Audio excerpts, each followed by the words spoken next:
22 participants on the line. I just wanted to hear from Melissa or Brian. Should we go ahead and begin, or do you want to pause for a moment longer? Maybe give it 30 seconds. All right, sounds great. Countdown. Maybe, is there a timer? I have not yet found a timer in here, but it would be very helpful. Good morning, everybody.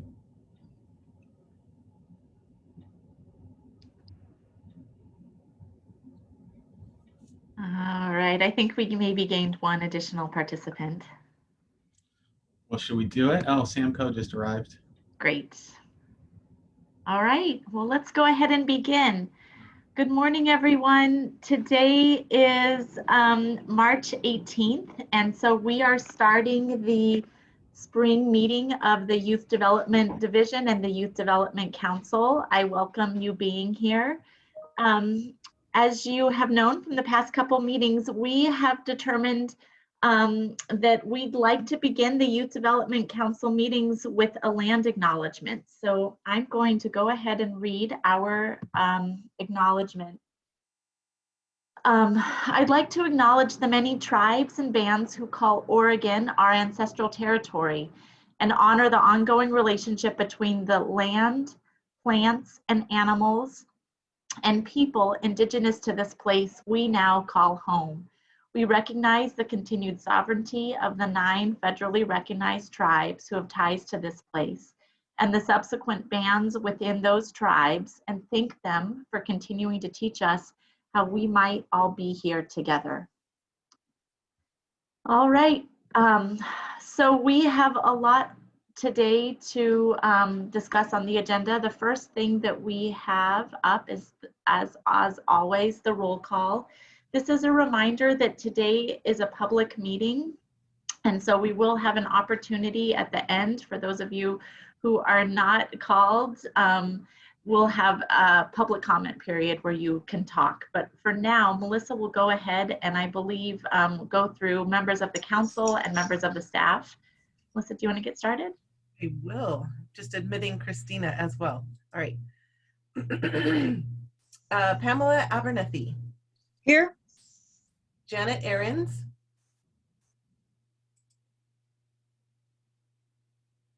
I think I've seen Janet and maybe she's muted. I see her, yes. Okay, thank you. Let's see. Jaime Arredondo. Zan Ojero. Aishatu Berry.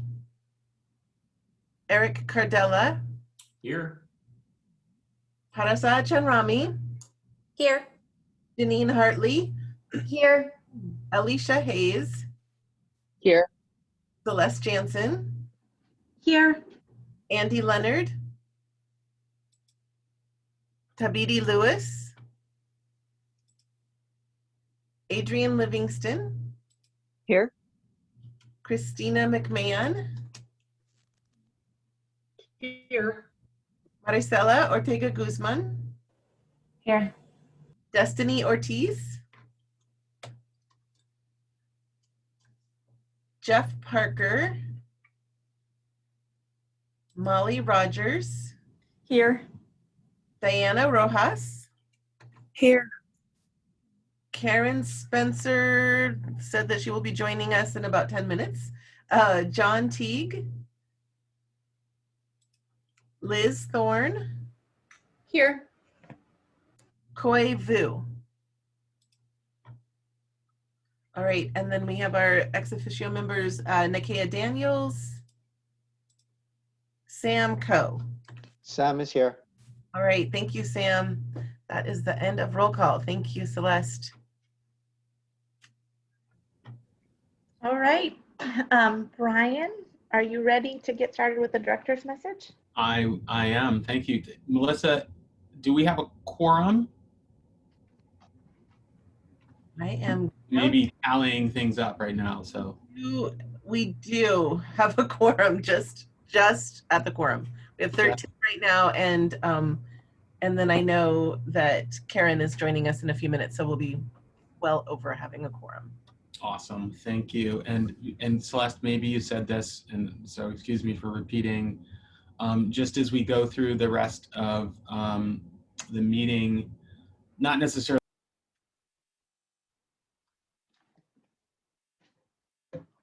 Oh, Brian, I can't hear I'm you. muted. Sorry, I'm Okay, back. there we go. I think I accidentally muted myself. If not again at roll call, but at the time of speaking, please do be sure to include your name when you speak or ask a question. So just a quick reminder there. And then again, Celeste or Melissa, if one of you said this, excuse me for repeating, but just wanted to remind folks that this meeting is being recorded. So keep that. Know that if for those with whom you want to share the meeting proceedings, we'll have a recording posted on our website. And then just for general information, wanted to make sure everybody was aware that this is a recorded public meeting. Thanks everybody for being here on a Thursday. I feel like our retreat is not too far in the past. I feel like there was lots of great energy and input. I know that it would have been, we would probably all have preferred to be in person, and that wasn't possible, but I just appreciate that we had such great participation and engagement throughout those 3 days, and felt like that kind of 3-hour time frame for each day worked out really effectively. So just want to thank everybody for that. And know that I think Melissa sent out a evaluation form. If you haven't had a chance, we just wanted to make sure we were getting people's input from the retreat, and please take a few minutes to complete that if you haven't already. And for those who have, we appreciate it. You know, one of the strategies in our strategic plan is something about accountability and continuous improvement. So we want to continue to do our best to always ask, what are we doing well so we can keep doing it, and then what are areas where we need to improve, so that we can hear that and strive to always get a little bit better. So my update should be relatively quick. We've got a lot on our agenda, so we'll do our best to kind of keep things moving and then provide breaks for folks about every hour, just recognizing that, you know, you need to stretch your legs or back or whatever you might want to need to do. So we'll try to attend to that on a roughly hourly basis. So I just have 3 or 4 quick things. I think folks have seen the updates I've been providing via email. So hopefully this is not necessarily new, but if you're not getting all the emails or reading them in great detail, that's fine. I'll tell you what's going on. From the budget standpoint, I did a presentation to the Joint Ways and Means Committee and its subcommittee on education on the 10th. So that was last week. That date was moved a little bit, as I think you all know, and hopefully got some of the communication around that. But I thought the presentation generally went well. You know, a couple of things that I can improve on, having been my first time, and doing it via Zoom was, I don't know, in some ways made it feel a little less I generally have done lots of public speaking and speaking in front of, you know, public commissions and, you know, county commission and board. So that didn't really provide, I wasn't that anxious, but doing it online was certainly quite an experience. And in some ways made the experience a little less anxiety ridden, being in the, you know, committee room or chamber in the legislature might have been a little bit more daunting, you know, if I was looking up at a group of elected legislators. So I thought it went well. I know some folks were listening in or got, you know, listened to or watched the recording after the fact. We did have a couple of questions from Representative Alonzo Leon around our juvenile justice and juvenile crime prevention related work, and we followed up with some responses there through the Oregon Department of Education. They actually route the answers to questions there, so I thought that went well. And I'll also just say thanks to those folks who either provided written or oral testimony. Both Molly Rogers and Jeff Parker, I had specific conversations with them since my presentation did include a 10% budget reduction option, which is, again, a regular exercise, something that is typically done, but I did propose reductions, which, fingers crossed, we hope don't come to pass, but it was, I think, helpful to have both Molly and Jeff provide some testimony to speak to the impact that those reductions would have if the legislature did decide to move forward with them. So, we had lots of conversation internally about having, council members testify and provide, particularly at this stage of the game, right, at a Joint Ways and Means committee level on budget, and it just seemed like this is the kind of work that as a council we want to step more into. So it was I think a good step in that direction. I'm not saying that it hasn't happened in the past. For those who have a longer history than me will know, but I do know as far as I was seeing things happen, there was some, it felt like effective and help and smart testimony, and I'm looking forward to more of that kind of thing happening down the line on different issues, policies, etc. So that's the quick piece on the budget. Are there any questions or comments?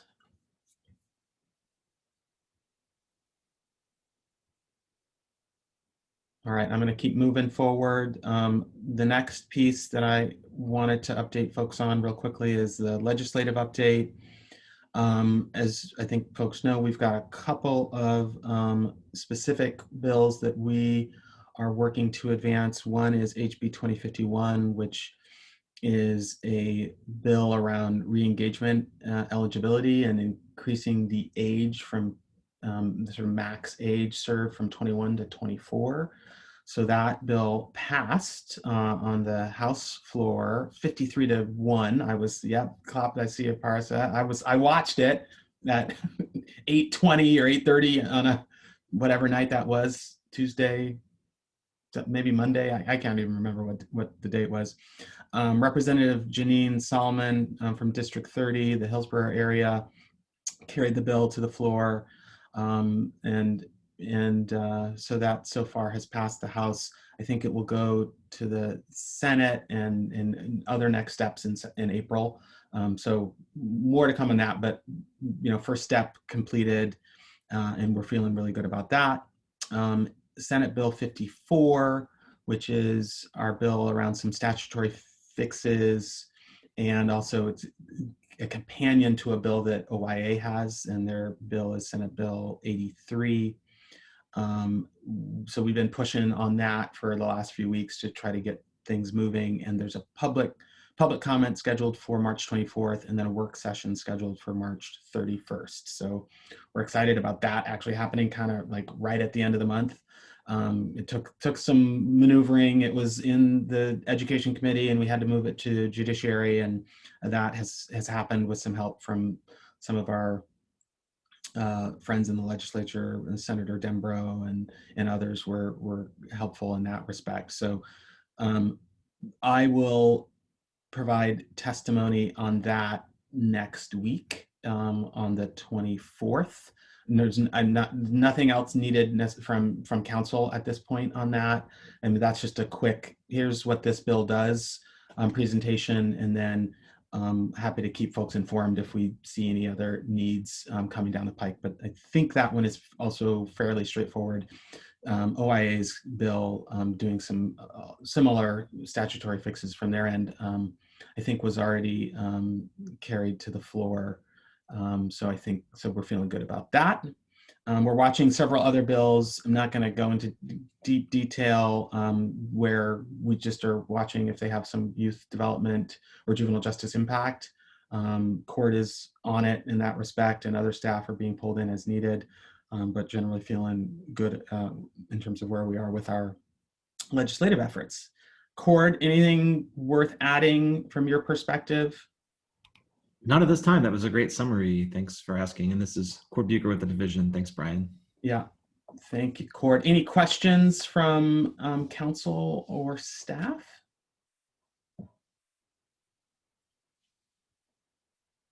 All right, moving forward. And then I mentioned this via email. I think I sent it out Sunday, just that our website has a new domain and new look and navigation, thanks to Abraham, one of our staff, and the whole staff, to be clear, right? Folks have contributed content and found little, tweaks and refinements. So everybody's put in a great effort on getting that updated. Melissa and Lindsay have been doing great work in terms of keeping the site updated and adding, meeting notices and announcements and all the content that we generate from all these meetings. So it's been a team effort. And this is, I think, been, as I mentioned in my email, something that was happening before I joined, but we're excited to announce that now that site has the same kind of look and feel as many of the other state sites and our state or agency related sites. So we'll continue to refine and update content as we go forward, but just wanted to make sure folks had a chance to see that. If you've got some bookmark saved in on one of your browser or something, if you go to the old site, it will direct you to this new domain. But just, if you want to get the Oregon, the Youth Development Division web domain in changed, I sent y'all a link, so you should be able to do that pretty easily. I think some of the sub pages may give some error messages, so we're still working out, again, a few kinks around that. But the homepage from the old site does route to the new site, so that should work pretty effectively. Any questions about the website or anything else? Because that's it from me.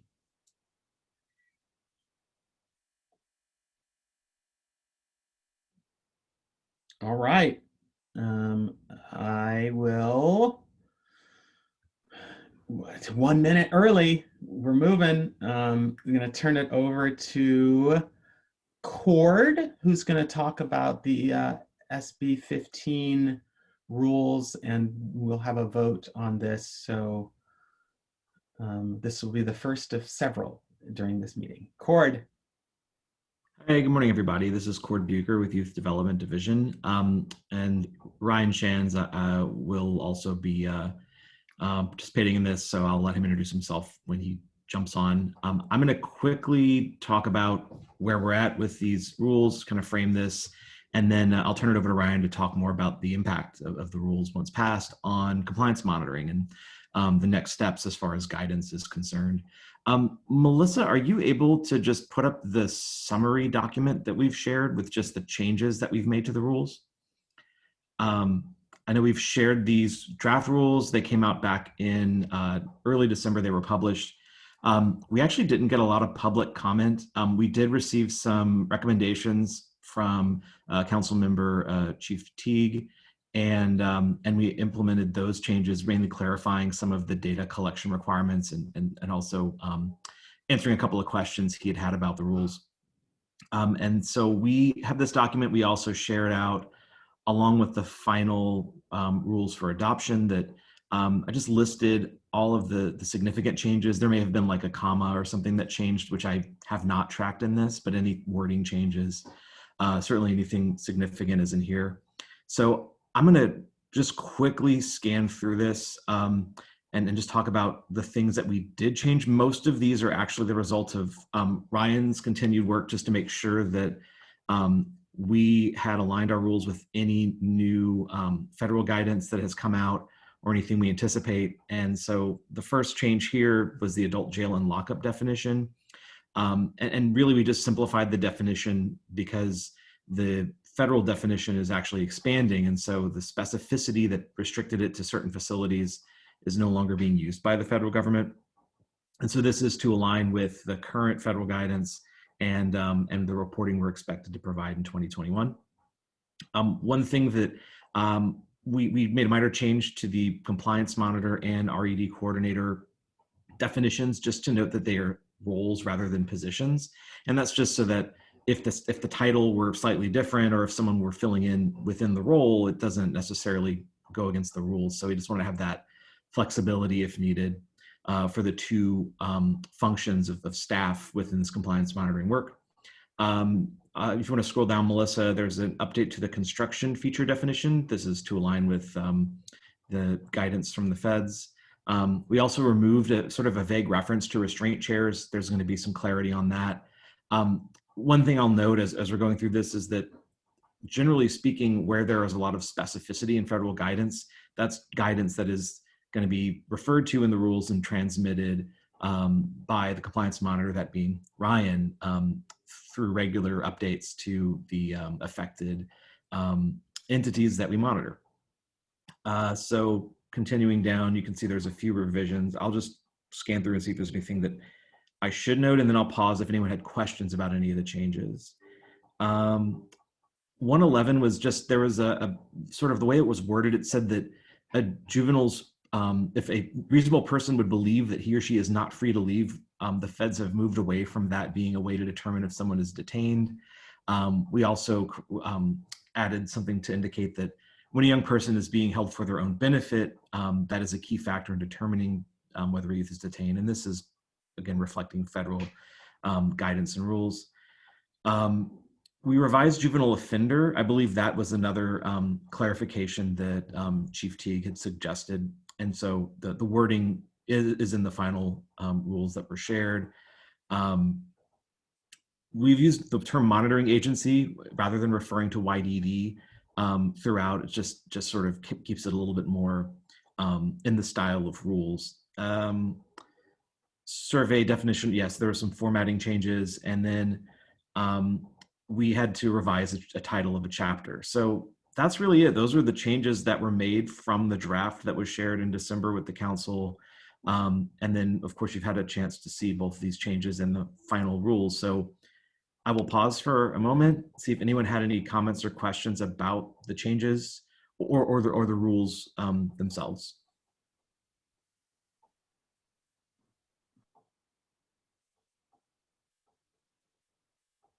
Hearing and seeing none, I will just note that I'm going to pass it over to Ryan to talk about what passage of the rules will mean for his work and what the next steps are on the compliance monitoring work. And then following that, I believe we would like a motion to adopt these final rules, these final Oregon administrative rules by the council. So Ryan Shands, please take it away.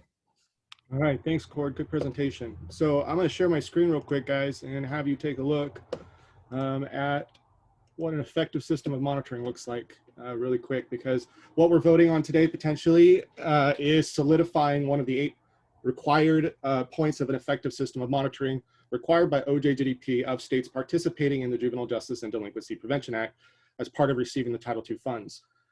So what we've done is there's either 2 ways that you're going to get that monitoring authority. It's either executive or legislative. Historically, we've had executive authority, which kind of lacked any kind of descriptive or prescriptive way about which we've gone about conducting compliance, you know, so it's just very broad in terms of that monitoring authority and what we're allowed to do. And historically, that's been the case because, you know, there has been some changes throughout the JJDPA and it allowed us to be flexible. However, with the JJRA recently being reauthorized and having that being solidified, it was a good opportunity to get some legislative authority in place. So that being passed in 2019, wanted to write some rules around that legislative authority that brought it much more descriptive about how the compliance monitoring will be carried out. And so in doing so, that is what we're going to be voting on today. I want to show you here. Ryan, yeah. Can you zoom in just a bit for readability for folks? Absolutely. Thank you. Oh, hey.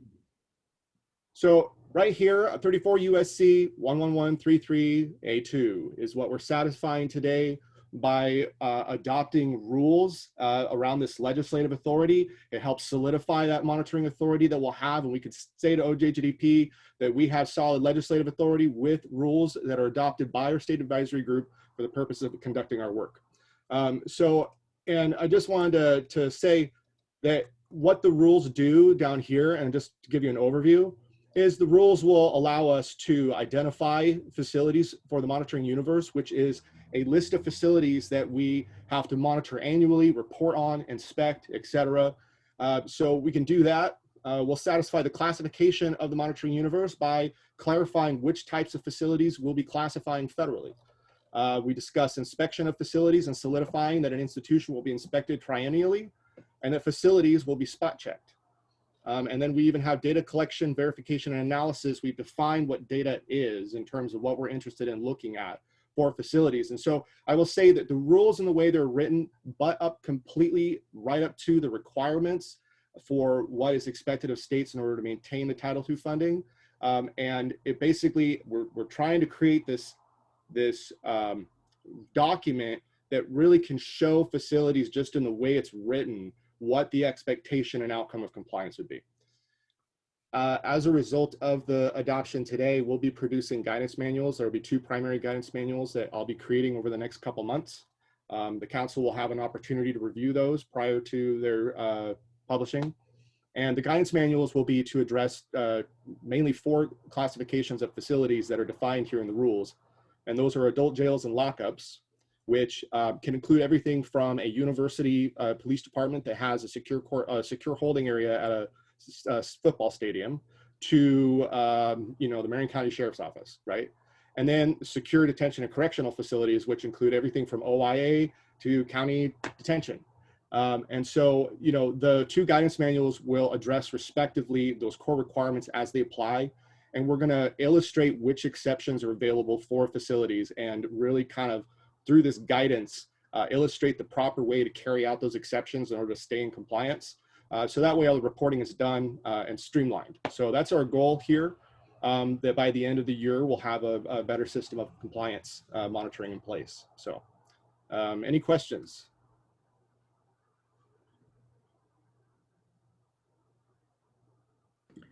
Maybe a quick question from me, Ryan.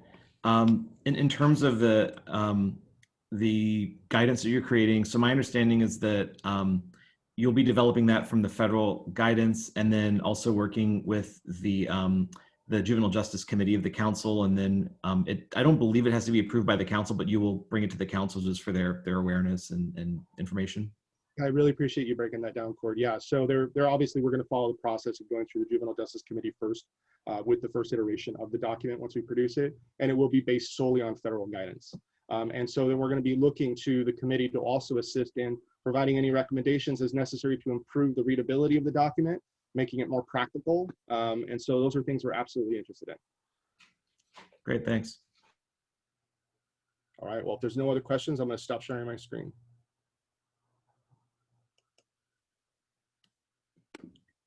Well, I think with that's essentially our presentation. Everyone, I'm sure, oh, I see Molly has a question. So let's see if there's, Molly will take your question and any others. So I don't have a question. Actually, I have a comment. And I've just really appreciated the thoughtfulness that we've gone through with the rules and Ryan's reaching out to the juvenile justice system and bringing it through the subcommittee on a couple different occasions. So I really appreciate that. I'll pause for questions. Well, actually, I'm going to go ahead and make a motion, and then we can get into discussion and have further questions. Chair, I move that the council adopt the Senate Bill 15 administrative rules as presented today. Thank you, Molly. Is there a second?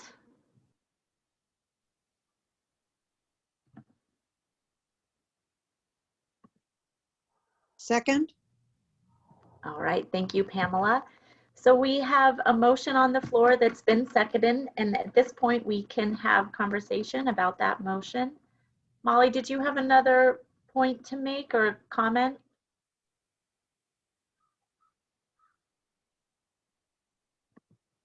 I do not. I just wanted to make the motion and say the kind words about Ryan and the process.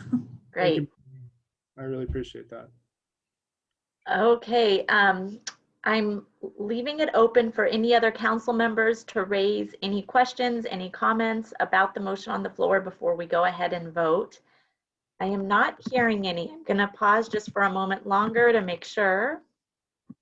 I'm scrolling through and it looks good. Okay, so I think let's go ahead and take the vote. Melissa, are you ready? I'm ready. Thank you, Celeste. We'll start at the top. Pamela Abernethy.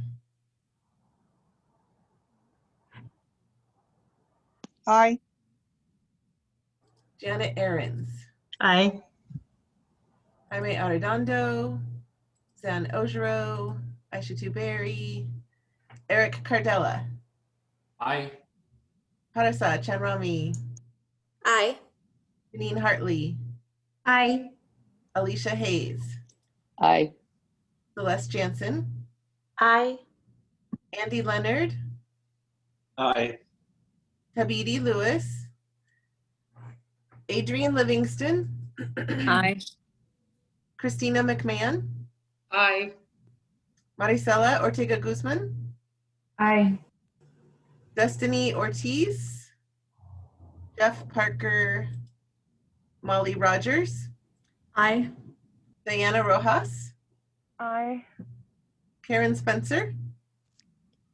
Aye. John Teague. Liz Thorne. Aye. And Koi Vu, who I don't think has joined us on the call. That's the end of that vote. Thanks, Celeste. All right, so the motion passes. Thank you very much to the team for doing some really good, significant work that will certainly help with the compliance monitoring in the future. Ryan, I look forward to seeing the guides when you bring them to the council. Ryan and Cord, is there any further comments that you have on this item before we move on to the next topic on the agenda? No, I just want to say thank you, everybody. This is Cord, and I echo that. Thanks, everyone.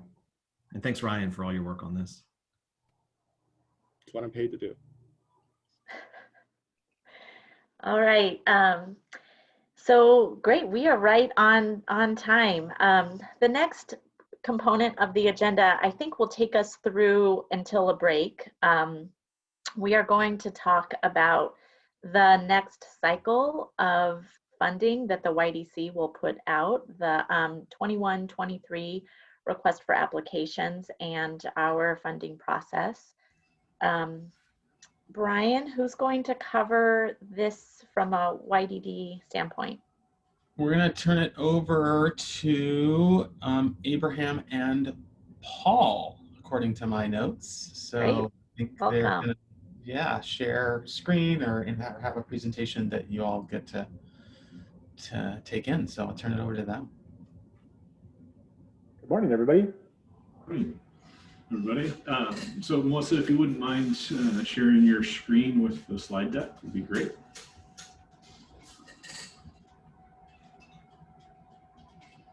All right. So I'm trying to actually find my screen where Abe is so I can actually look at him a little bit on the screen as we go through this virtual presentation. But my name is Paul Sell. I'm the Re-Engagement Systems Manager for YDD, and I'll be helping kind of run through this RFA process presentation here. And I'm Abraham Macanya, Community Grants Manager, and I will also be going through this process with you. All right, so next slide, please, Melissa.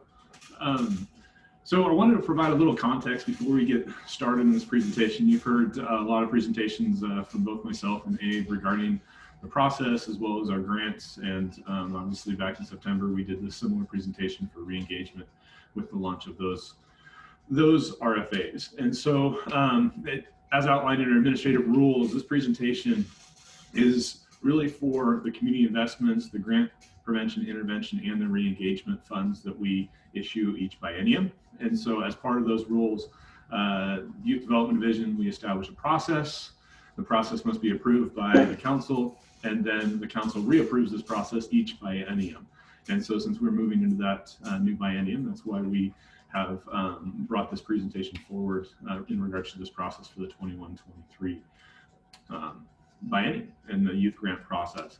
So as we go through the presentation, just a little logistics of it, Abe's going to really kind of cover a lot of the community investments and the gang prevention and intervention pieces of the work, and then I'll also cover the re-engagement. We are going to bounce back and forth a little bit, but that will kind of give you some context as we move forward. So with that, I'll turn it over to Abe, and Melissa, if you wouldn't mind taking it to the next slide. I'm having audio issues.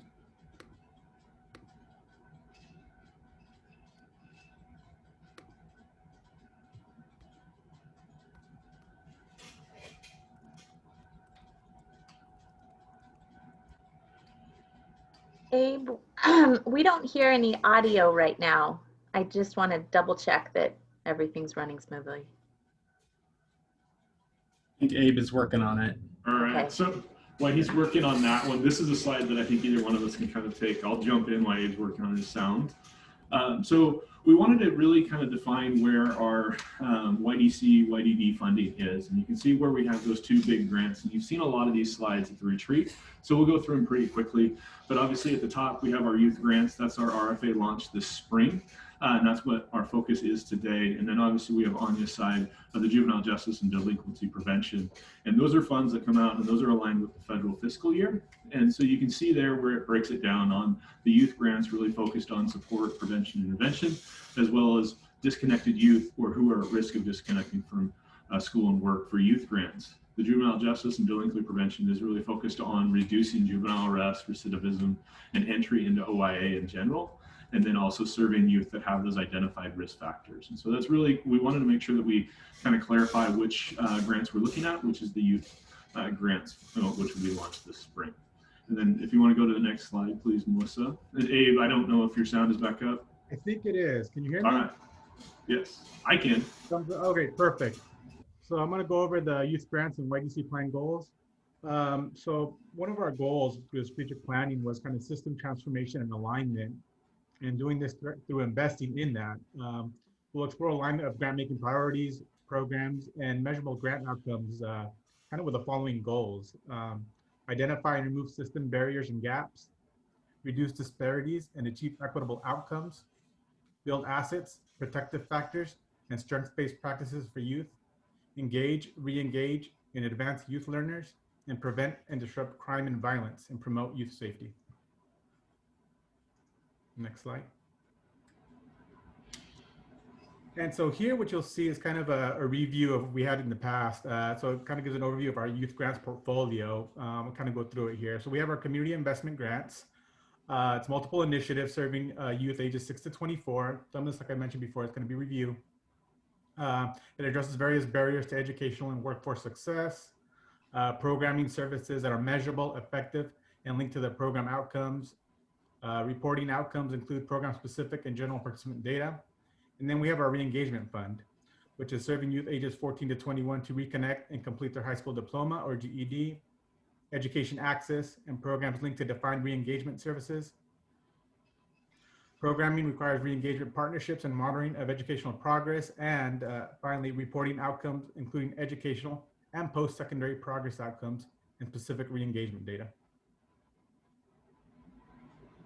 And this goes into a little bit more detail of our community investment grants, specifically around kind of the separate initiatives. We have our Youth Workforce Readiness Initiative, supports existing community efforts to provide youth ages 14 to 24 with career exploration, skills development services that lead to sustainable living wage work opportunities. Then we have our Youth Promise Initiative, which directly supports youth ages 6 to 24. And if you notice, there's a little asterisk there. Right now, where they're partially federal Title 20 funds, which may have some differing age requirements. But right now, where I was before, it supports ages 6 to 24, assisting existing programs, services, and improving and sustaining educational engagement and success for at-risk youth. Youth Solutions Initiative supports youth ages, again, 6 to 24 with risk factors leading to negative educational and workforce outcomes. And then finally, our Youth Violence Gang Prevention Grant, which directly supports youth ages 12 to 24 at risk of committing or being victims of violent crime. And then we have our Oregon Youth Reengagement Fund. And you notice we have our 2 grant breakdowns there. And so the one that you've heard a lot about thus far is the Reengagement Opportunity Grant, and that's designed to support re-engagement programs serving local communities across the state and reconnect youth back to their education, whether that be a high school diploma or a GED option. The new piece up there, you'll see the Regional Re-Engagement Collaboration Grant, and that is a bit of a name shift from what we had in the past. This last biennium, we called it the Regional Re-Engagement Grant. And that's really designed to establish and coordinate youth re-engagement services on a more regional or a broader area. And you'll notice the asterisk there is that we're anticipating that launch to be late 2021 for that RFA.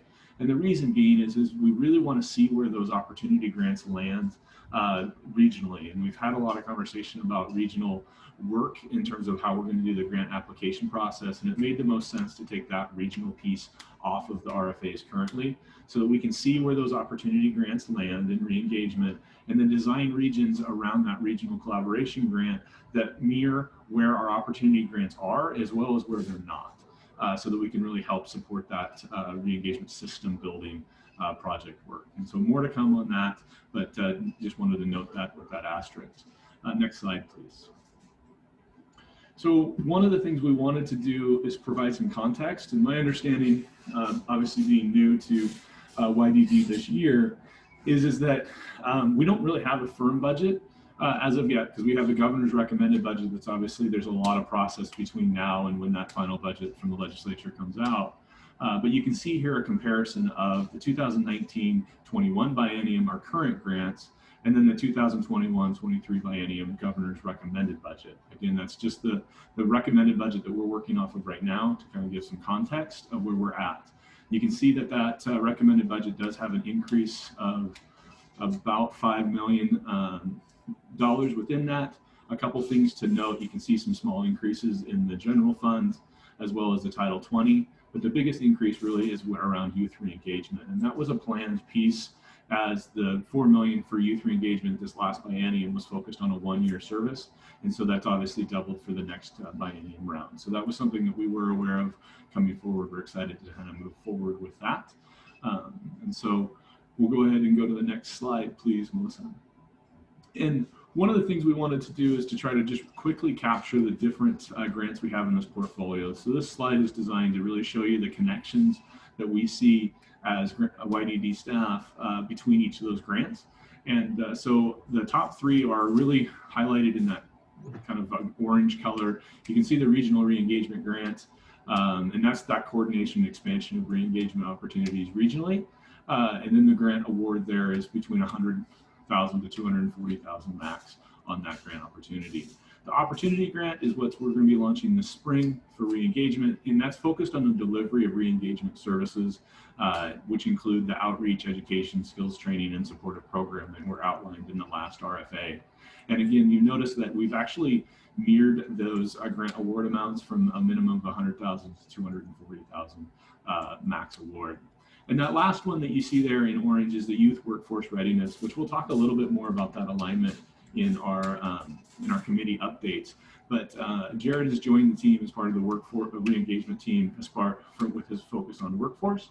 And so those are kind of, we're trying to connect that because we see those working really closely together. And so that workforce grant is focused on the career connected learning and the soft skills and workforce reentry piece on that. And lastly, that grant award is a minimum of $100,000 and a max of $200,000 with that. I'll turn it over to Abe for the other 3 grants. Yeah, thank you, Paul. Abraham again. So the youth solutions, the youth solutions, kind of how it says there, it's really the idea of funding kind of something new or innovative programming or some programming in rural areas of the state, as well as something that may be new or innovative.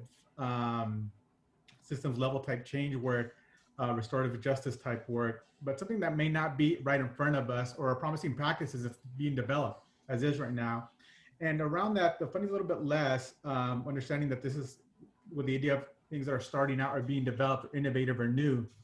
So the range there is anywhere from $20,000 to $100,000 for the biennium.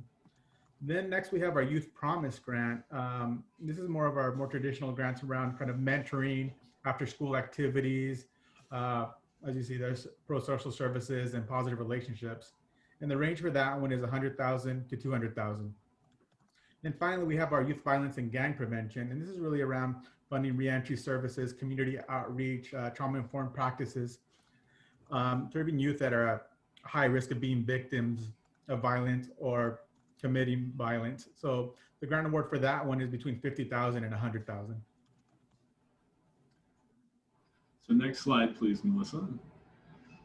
So now that we've kind of covered that, a lot of that was similar information that we covered at the retreat, but we also wanted to go a little bit more in depth in terms of the RFA and really some of the eligible applicants around that work. And so Abe and I are kind of split these slides up a bit. You can see that there's broken down between community investment grants and youth re-engagement. I think it's important to note the community investment grants information typically will also include the grant, the gangs and violence prevention funds as well. But you can see that applicants' eligibility for youth re-engagement has stayed the same from the last RFA. And so it's really focused around those service providers in the communities that can help provide services to reconnect youth, but also then provide the educational aspect for it. Dave, did you want to cover the next one? Just something to add on that also in regard to the requirements for the community investment grants. This also comes out of our admin rules. Just to kind of let you know where that kind of came from. Thank you, Abraham. So next slide, please, Melissa. So I'm going to go over kind of the grant application and materials in that process. So again, we'll be going through an online platform that we've used in the past that's called a SM Apply. And as part of that format, going through that process, we'll have a similar question types, word limits, and scoring. And the question types will be specific to the grant initiative that they're applying to, but they'll be similar in what they're asking. We're really looking for that connection in regards to the services and activities that they're offering. And like I said, specific to the grant that they're applying for initiative.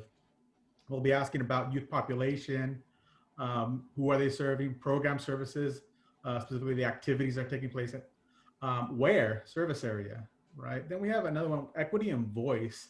How does the staff reflect the youth that are being served, and or what role are youth playing, right, in helping develop these programs and services? Then we have partnerships. Who are you working with, and what is that partnership? Asking about what's that look like, giving examples. That's kind of what it's referring to. You know, one thing is saying, oh, this is my partner, but what does that partner do? What's their role? Organization description. The organization, that one's kind of self-explanatory. And then we'll be requesting a budget and a budget narrative. Next slide, please. And I apologize, I just opened the chat. So if you do have questions, feel free to put them in the chat or just bump in as we keep going through this. So as part of the application materials as well, there are a couple of supplemental pieces with it. And you can see that the community investments has pretty kind of just the certificate of insurance as well as the registered business of Oregon. And those are very standard required pieces for RFAs. The regional opportunity grant, we wanted to clarify some of the language as part of that were in the administrative rules and the original legislation around partnerships. And so as part of the re-engagement opportunity grants and the supplemental application materials, applicants will need to turn in an MOU, a letter of support, or some other documentation of at least one partnership for re-engagement services. And that was in our original RFA. We're just trying to make sure that we clarify that language within it.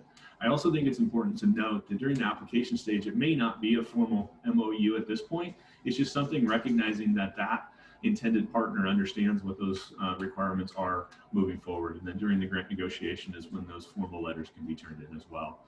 For applicants not providing educational services directly, they're going to have to provide some sort of documentation, whether it be MOU or letter regarding from the educational partner that's providing the service for it. Because again, educational services is a required piece of re-engagement grants. Specifically. And then also obviously the optional, if there are other MOUs or letters of intent and documentation that agencies want to provide to us, they can do that as part of that. And that will be new for this process. We didn't have that optional addition as part of the last RFA and engagement. So the next slide, please, Melissa. So the grant award process, we've talked somewhat about this at the retreat, but we really have some goals around our 2021-23 award process. We want our applicants in the most appropriate initiative and or grant type, and that we've had a lot of conversations with grant managers about that, of how do we help agencies and organizations see where the most appropriate initiative funding type is for them. We also want to expand our geographic and tribal access opportunities while supporting and maintaining current grantees. We talked about, I heard that in my breakout group at the retreat, and so I think it's really important to note both those goals, and then also obviously award the highest ranked applications per initiative and grant type. So the implemented process that we're looking at is we're working within SM Applied to do a application screener of sorts to help aid applicants to selecting the right grant before they go in through that process to apply. We also are developing a regional assignment to support applications across Oregon, which I'll go in a little bit more detail here momentarily. And it's for those applications that are meeting the more minimum standards while still allowing a competitive award process for it. I think at the retreat you heard us call those the fuzzy lines, work on that. And then also the federally recognized tribe score multiplier. This is something we added to the Reengagement grant back in September, and we wanted to continue to do that because we feel it honors and supports our commitment to aid our tribal partners in their youth work. So next slide, please, Melissa.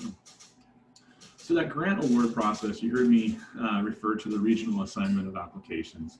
The regional solutions map is one that we took to the retreat as an example. We still haven't fully nailed down exactly what we're going to be using for that regional map, but this is a good example with it. We are leaning towards it, but again, we're still investigating several other ones that make the most sense, both in terms of how our systems can work to identify those, as well as to meet the needs that we're looking for. So the intent is to award a minimum of 1 grant per region based on an already established regional map. The placement into those regions is based on the business address. We find that a lot of our grantees' business address is where they are serving youth. But we also, to help with that fuzzy line concept, is applicants can request an alternative placement based on established work in the region or sub-region, depending on how that is defined. And then lastly, the top application score in each region. If a top application score in each region doesn't meet it, we want to revisit that technical assistance grant option and maybe looking to offer that for those areas that may not have a score that's meeting the minimum standard. So I'll turn it, I believe, over to Abe for the next slide, please, Melissa. Thank you, Paul. Next thing we're going to talk about is really kind of an awareness campaign about our grant initiatives and what's going on about our community investments and re-engagement. And here kind of the goals is really to provide an information opportunity for staff to really get the current grantees aware of the plan that's happening in regards to the new grant RFAs going out. Look at all 9 federally recognized tribes in Oregon. Reach out to Oregon workforce and community boards, districts, PSDs, and community colleges. Try and get some background noise. Away from the commute. And I do hear a lot of background noise too. Somebody's not muted. Thank you. There we go. And also reach out to community-based organizations throughout each region of the regional map. Some of the things we're looking at in regards to aid us with the campaign is provide kind of a grant information sheet, really providing a description of our grants and initiatives, and record an introductory video of our process, kind of similar, I guess, some of the information provided here, actually. Use our website and email communications, and do community grant presentations. There's a question in the chat. Yeah, I saw, let me look at it really quick. Yes, Sam, actually, I was just typing, yes, we will utilize the listservs to get that information out. I apologize, I didn't get that included in there, so thank you for clarifying. Next slide. Here's kind of our timeline for the campaign. So the week of March 29th, launch that introductory video. And that'll probably communicate through our website and email lists and have that grant sheet published as well. Then the week of April 5th, start doing grantee meetings, do our online kind of first community meeting. Then on the week of April 12th, have a second one. And then those other 2 that are to be determined the week of April 19th and April 26th will be determined kind of on the need going there and where we're at. The week of May 3rd is when we would have our RFA launch meeting. So next slide, please. And I apologize. I think I was the background noise. My fireplace just started, my pellet stove in my house, so it's probably picking up some of that sound. So I'll mute when I'm off, not talking. And so the last slide that you see here is really our estimated timeline. And these are some rough estimates as we're fully, as we're developing the RFA. It's kind of so there's some unknown timelines in terms of how long it takes for some of the ODE processes to happen. So these are our range. And our hope is that we're kind of somewhere in the middle of these green boxes of when these things happen. But then, the reality is it may be, towards that end back side of that box that's marked in there. And so you see the YDD Youth Grants Awareness Campaign. Well, it's going to be happening really start of April through mid-May in regards to that. The RFA launch, we're hoping for sometime in mid-April to mid-May, which has adjusted a bit with some of the work we've done since the retreat. Our goal, you'll notice that the RFA open is a really big span. We don't anticipate the RFA being open for a total of 90 days or thereabouts. Our hope is to be right around 60 days, but again, that may have to be adjusted slightly just due to the fact of when we're able to actually launch the RFA. The RFA webinar, we have that date range there at the beginning part of May. That would happen even if we get the RFA launched mid-April. We'll probably still hold that at the beginning part of May because there is no restrictions in terms of when that has to happen. And that's also when the Q&A opens for our applicants to start submitting questions. That's kind of that first big batch of questions and answers that we work on. The RFA evaluation, we're anticipating kind of that beginning part of June through probably the middle part of July. Again, dependent on when that RFA opens. And then we hope to bring it to the council approval at the June meeting or into maybe possibly something more into July, which we'll have to work out once we know when the RFA launch happens. The conditional award notifications, then they fall into, once we have the council approval, we work into the award notifications, which was typically a several month process. Our hope is that grants will be able to be, we'll be able to bill back essentially to July 1 when these grants hopefully would be able to start.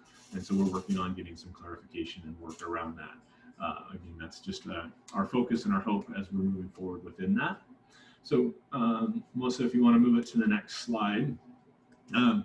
We wanted to really try to really help let the council know really what the request is. And so we did review all of the OARs and trying to do it. So really where we are right now is we want to open it up for questions, but the YD is at a request and approval for the Youth Development Council of the outlined process, as well as to proceed with the launch of the competitive grant application as for the 2021-23 biennium. And you can see all three of those grants listed there as part of our request.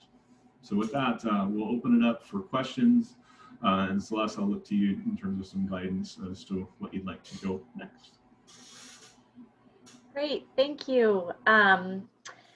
This is an exciting time. One thought that crossed my mind is that right now with the federal stimulus package, there's a lot of resources that are going to youth programs to do some work on re-engagement and on, social emotional development and learning acceleration.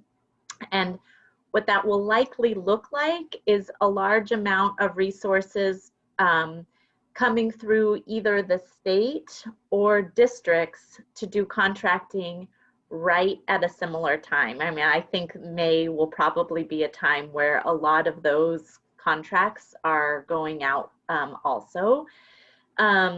So it just strikes me that everything looks good, and yet I think this will be a pretty intense summer, unlike one we have ever seen before, frankly. And I've heard of some things happening at the state as well that have a very similar timeline in addition. So I think that it'll just be interesting to see how that impacts our process. There might be some questions and additional clarification. Folks might be really confused on how streams are the same or different. So I just wanted to note that. I don't know that at this point there's anything that we need to do other than be really aware of the multiple things that are going on at the same time in the same timeline. And my other note is, yeah, exactly, Cord, there might be procurement delays also on the contracting side. I know that we have experienced that in the past. Also, there are a variety of organizations, mine, Oregon Ask, who really support youth development and after school and student support programs. And we can certainly help get the word out to all of the different nonprofits out there. So also when you're thinking about your marketing campaign, I know there's a variety of organizations that would like to make sure that the youth development programs hear about them. So that can be a role that we can play as well. Thank you for doing that overview. This is wonderful to see how our process has evolved as well over the years. I'm curious to find out, do any other council members have questions, comments?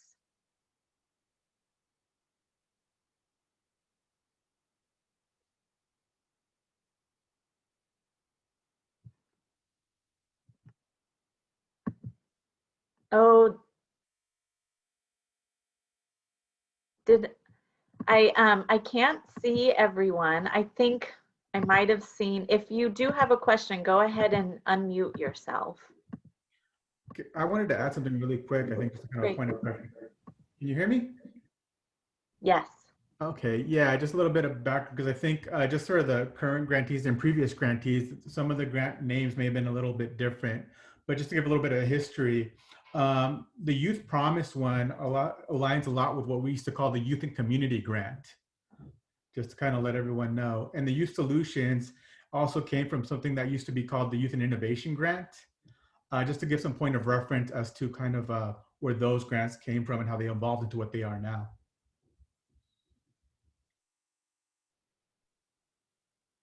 Thanks, Abe. Hey, this is Brian Detman, Youth Development Division Director. I just did want to also affirm, Celeste, your point, and I saw Cord also commented about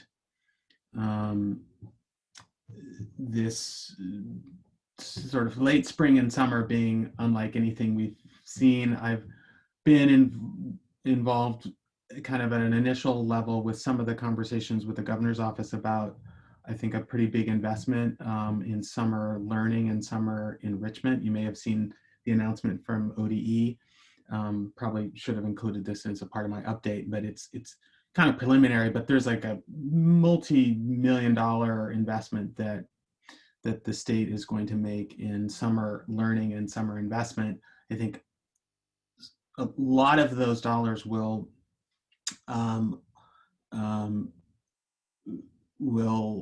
be allocated through schools and school districts, but you can imagine we're also advocating for those dollars to support youth development, right? And through the avenues that we are responsible for and do tons of work with, right, at the community, county, and tribal level.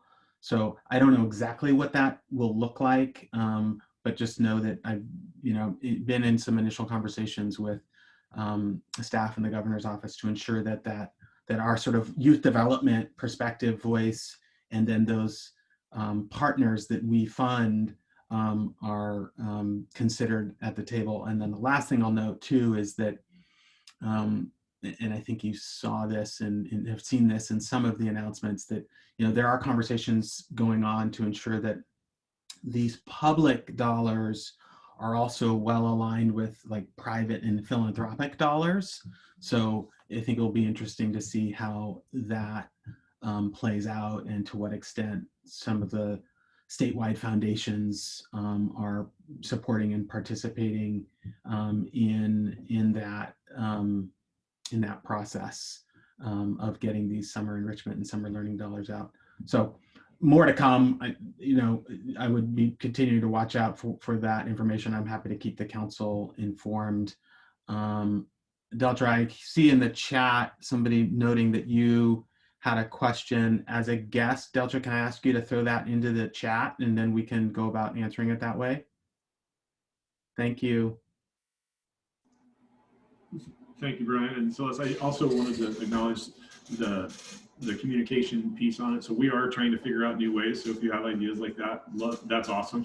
I will be definitely reaching out. And part of our advertising campaign idea is to try to get information that's small and digestible so we can get it out there quickly and so that we could send it off to you to share out to your contacts and that information. So I believe Abe and I get to spend some more time on a video next week doing that little short video. So hopefully we can have those ready to be published and getting that shared out would be awesome.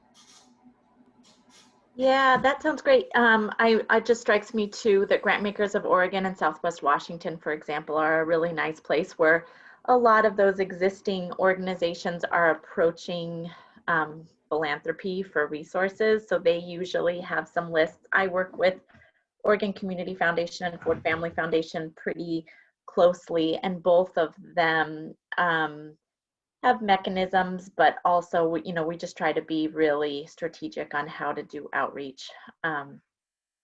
So thank you. Yeah. Okay, so I'm curious to now, so we will need to pass the I don't know, the plan, the RFP plan for the next biennium. I'm curious, are there any other clarifying questions from the council members? Any other comments?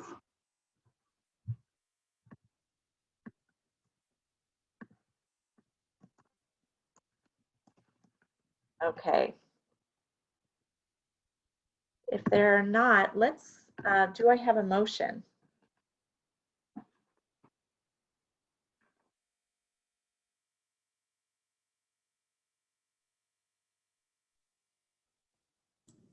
Well, I didn't hear the whole thing, but for the sake of moving things along, I'll move for the adoption. And I'll second. This is Eric. Okay, so we have a motion and a second to adopt the plan as presented by the YDD staff. Are there any questions or comments for the motion standing on the floor?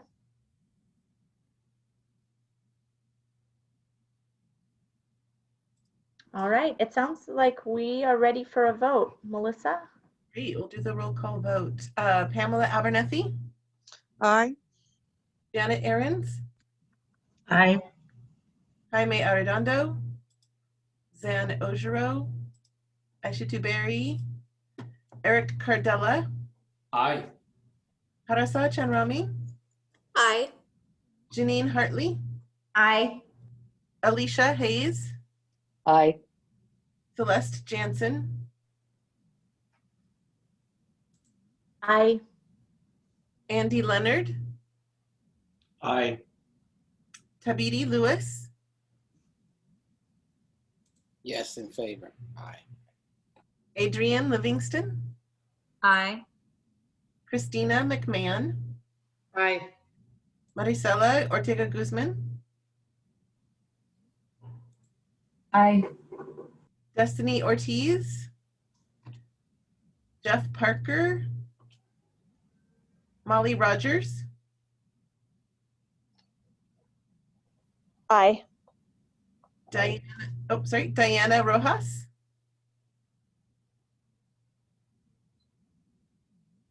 Diana's still here.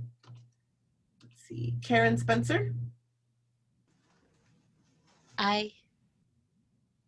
John Teague? Aye. Liz Thorne? Aye. And Koi Vu.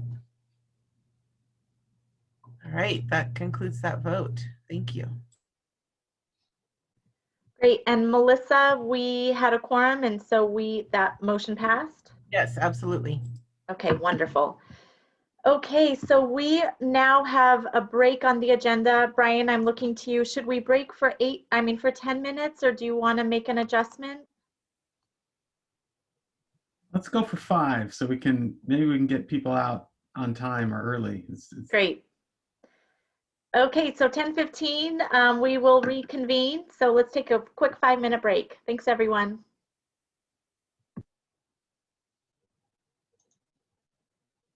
back to the computer.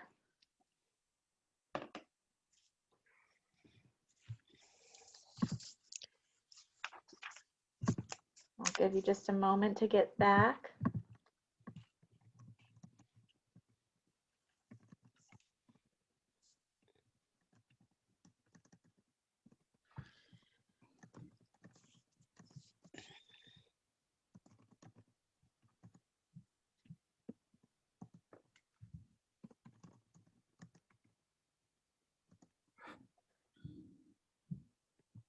All right. Welcome back, everyone. Okay, so for the remainder of our meeting today, we're going to have committee reports. And when we, at the very end, of course, then we'll have the public comment where members of the public that are not council members will be invited to speak.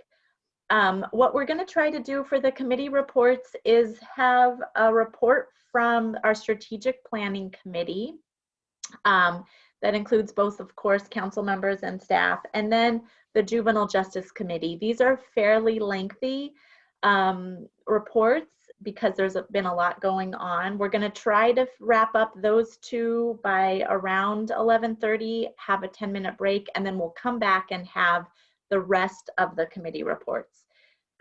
So I believe we're going to go ahead and get started with the Strategic Planning Committee.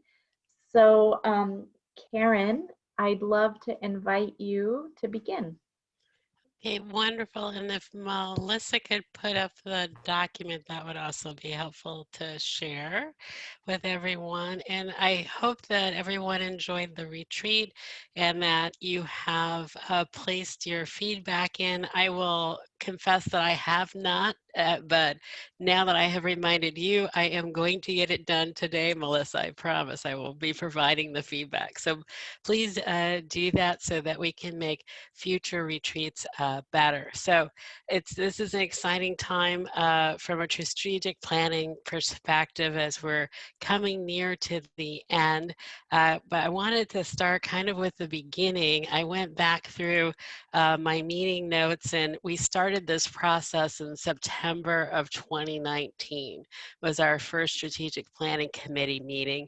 And at that time, we were looking at doing a plan from basically the ground up, starting fresh, starting new.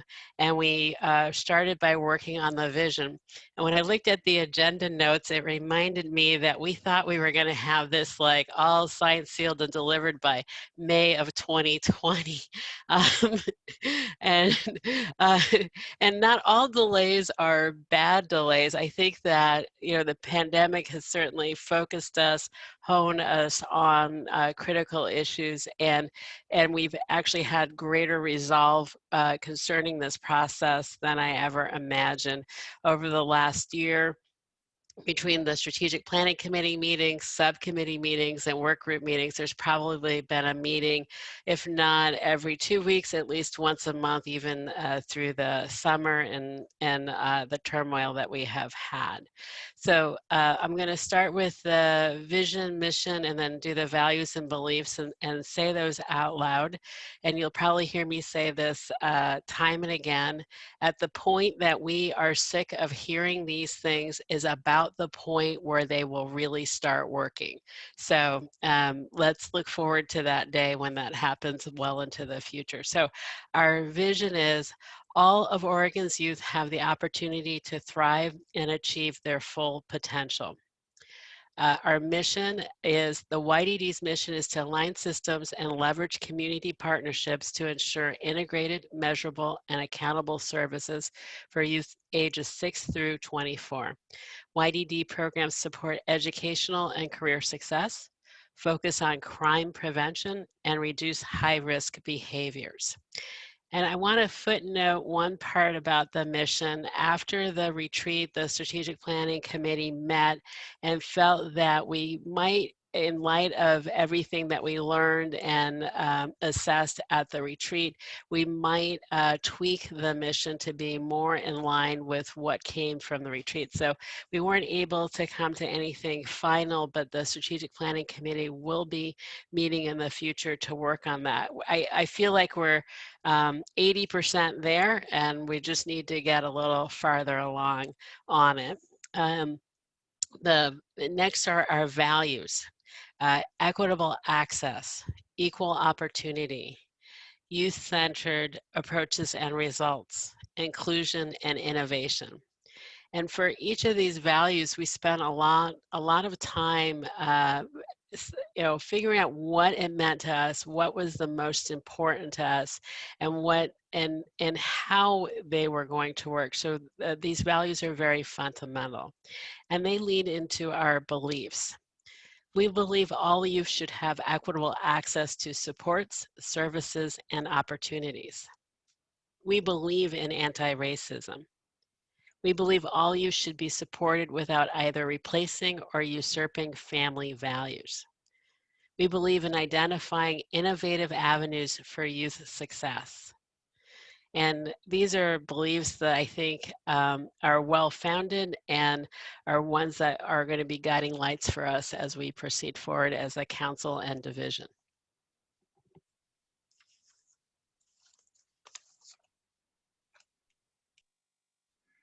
Thanks, Karen. Really, yeah, appreciate that reflection on how far we've come, right?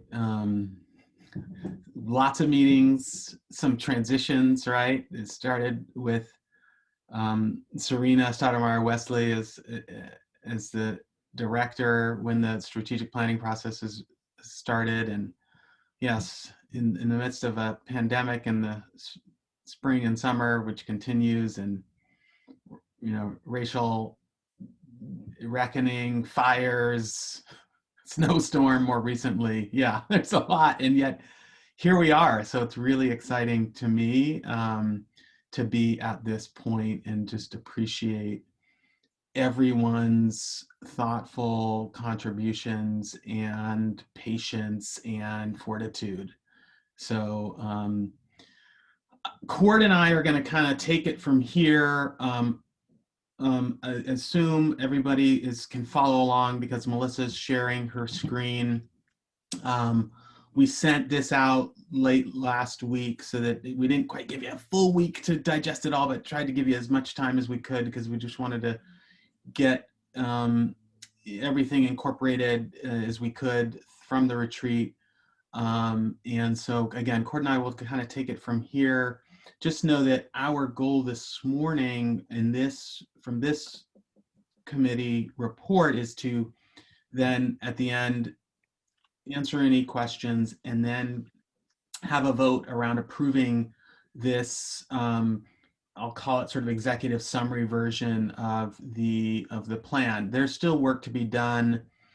Things are evolving, but I feel like what we've got is a very solid foundation from which to work, and there are things that we're already moving on within this plan. So I think I can speak for the staff and appreciate too information from our partners and stakeholders, right? Some of whom and guests who were involved in some of the meetings, that we've got a really solid foundation from which to work. So one of the things go Karen. I just want to add something because I meant to mention, which is that, all of the ideas that came out of the retreat, you and Cord, and I'm sure others within the division, did yeoman's work in synthesizing that, making sure that we understood what everybody said, categorizing it, classifying it, shrinking it, getting it reduced down to something actionable, and what we're seeing today is the result of that incredible amount of work, and it's very exciting to see.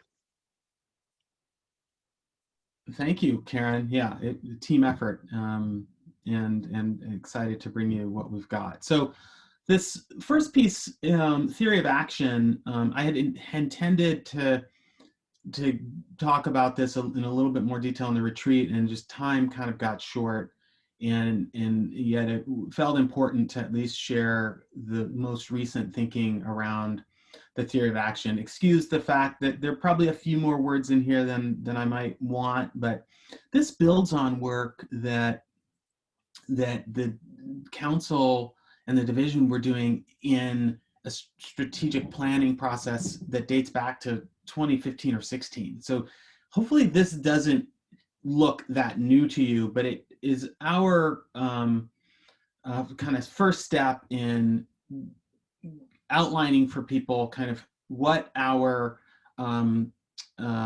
direction is and what and Celeste knows this stuff better than I do, but I've worked with her on similar processes in the past around kind of our ultimate intended result, which, you know, is kind of the tip of the arrow there.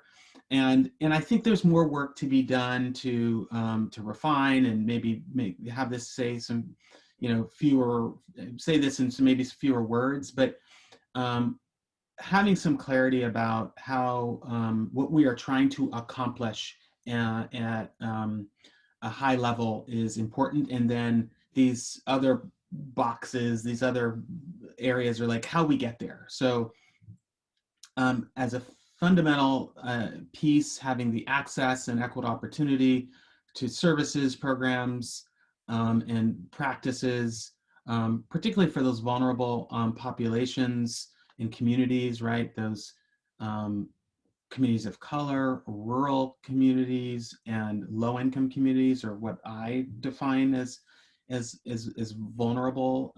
Not just I define them that way, but that's, I think, a way that we see that defined in a lot of different spaces. But again, reflecting on our values and beliefs, having that access and opportunity then opens the door, I think, to positive youth development from a strength-based perspective. Something I feel really passionate about is adopting and seeing things from a strength and asset-based view.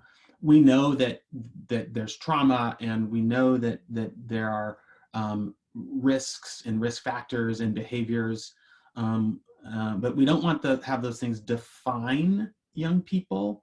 We want to be aware and assess those and ensure that we're doing what we can to mitigate and reduce them, and then also build on those strengths that we know youth also possess. And I've done lots of work over my career with young people, and having the understanding that they aren't defined by their mistakes, and also know that they possess so much spirit and perspective that to build on those things, I think will lead to really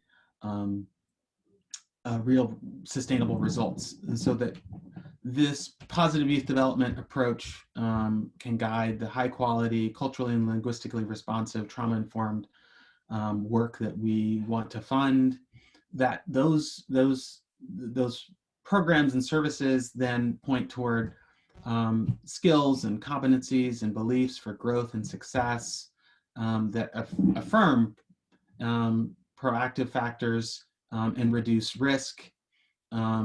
And all of that then points towards more resilient youth, where we have measurable outcomes and impacts at the individual, school, and community level, social, emotional, mental health, whether it be leadership or graduation and GED, employment and career, and even broader kind of macro economic and social impacts.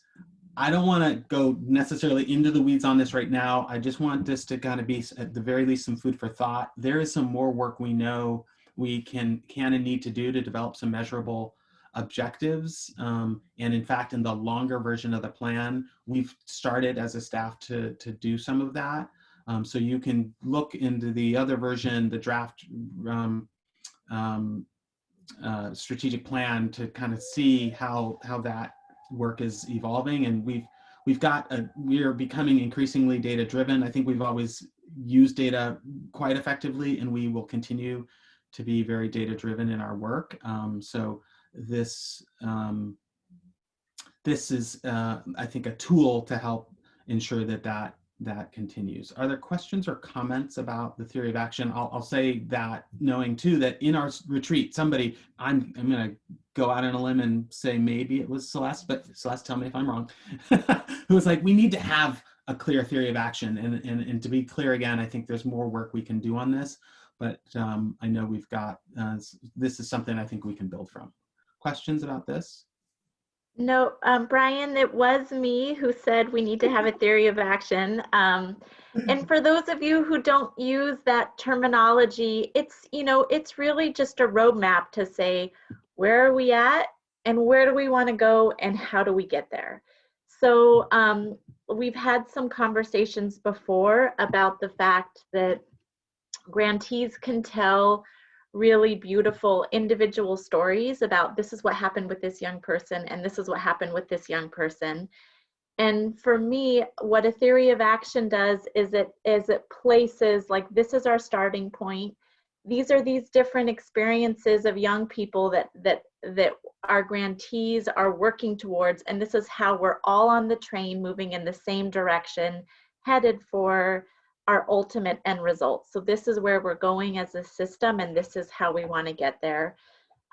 It just is kind of like a logic model, but it really helps us clarify what we're doing. And once it's clarified, then we can say, this is what we're going to measure. And that's important so that we can tell the legislature, this is what we're measuring, and this is how we're doing, and this is, you know, this is how we're achieving what we plan to do. So I just wanted to clarify, I know not everyone uses that language of theory of action, and if that's helpful, I thought it might be. Thanks, Celeste, really appreciate it. And eager to, you know, at the strategic planning committee level, or maybe at some smaller work group level, kind of work on refining this so that we have more a clear kind of roadmap in that regard. Any other questions? I'm going to keep us moving, just in the recognition that we don't have a ton of time here. So we've distilled or boiled down. Oh, Karen says ditto. Liz, appreciate bringing this aspect to the plan and continue to refine it. Work that is never finished. Thanks, Liz. Yeah, I agree. But this is a evolving piece. Karen, I see you ditto, Liz. So I'm eager again to work and collaborate with those of you to make that stronger. So the three overarching goals, and just a quick bit of reflection. We had 5 priorities, if you will remember, and we brought those to you at the retreat. And those 5 priorities, as Cord and I and others of the strategic planning committee, as we looked at those priorities, we thought to ourselves, okay, 5 is a lot. And how, and particularly for a plan, how can we think about this in a way that maybe a little more digestible and also achievable. I think I heard Karen said this to me the other day, like, we wanted to take the work over the last year and a half, 2 years, and even the prior planning, and make sure, and actually it may have been Heidi who said this to me, but create an action plan. Like, it's not just enough that we have the mission, vision, values pieces, and I'm super excited about those, but then begin to then ensure that there's a clear action. And so having 5 priorities seemed like a lot from which to ensure we could really move in a strategic direction. The other thing that Cord and I determined, again, based on feedback and input from all of you at the retreat, was that there was probably actually a 6th priority around youth voice, and this idea of nothing about youth without youth, and amplifying youth. I think that just the piece that kept coming up was like, we need to better engage and develop our youth committee members to ensure that folks with lived experience have a place at the table and that they're honored. We need to think about how do we do youth summits, and it just, there's a lot of critical work there, some of which we've done, and I think there's more work to do. So Cord and I actually added a 6th priority. And then we thought, okay, now that's a lot. So know that what we've attempted to do here is to say, okay, what's critical among these 6 ideas? One was around identifying systemic problems and advancing solutions. That was priority 1. Priority 2 was around promoting policies and partnerships that expand and leverage resources. 3 was achieving strategic outcomes through grant making and programs. 4 was strengthen YDD, YDC communication and awareness. I'm giving you the shorthand. 5 was continue to strengthen YDD, YDC cohesion and inclusion. And then a 6th idea that just we felt was so important and strong coming out of the retreat was around youth voice. So we said, as we look through the information, we saw that some of those ideas could be re-articulated as goals, and then some of those ideas among those 6 were actually strategies or actions. So we began to differentiate between like the what we want to do goals and the how we want to accomplish those things, which are the strategies and actions. So as we began that process, we arrived at these big overarching and defining goals, and then the ideas that were also embedded in those other strategies have become clearer strategies or actions. So they didn't go away. We've just distilled things and landed on these 3 ideas. 3 goals. 1 around system transformation and alignment, and I should say it again, systems transformation. We know that there are multiple systems that our young people are interacting with, whether it be the education system, juvenile justice system, this re-engagement system that we're just building. But we want to challenge ourselves and be inspired to transform those systems, because there are gaps and disparities in places that they're not working for young people. And align where we can align systems, our systems work and agencies. That's part of our statute, frankly, right, is around alignment. And then I want us to be bold. So I think transformation is critical too, that we not just rely on, that's just the way things always have been done. Like let's challenge our systems to be better and serve young people more effectively. So that's the kind of general idea around system transformation and alignment.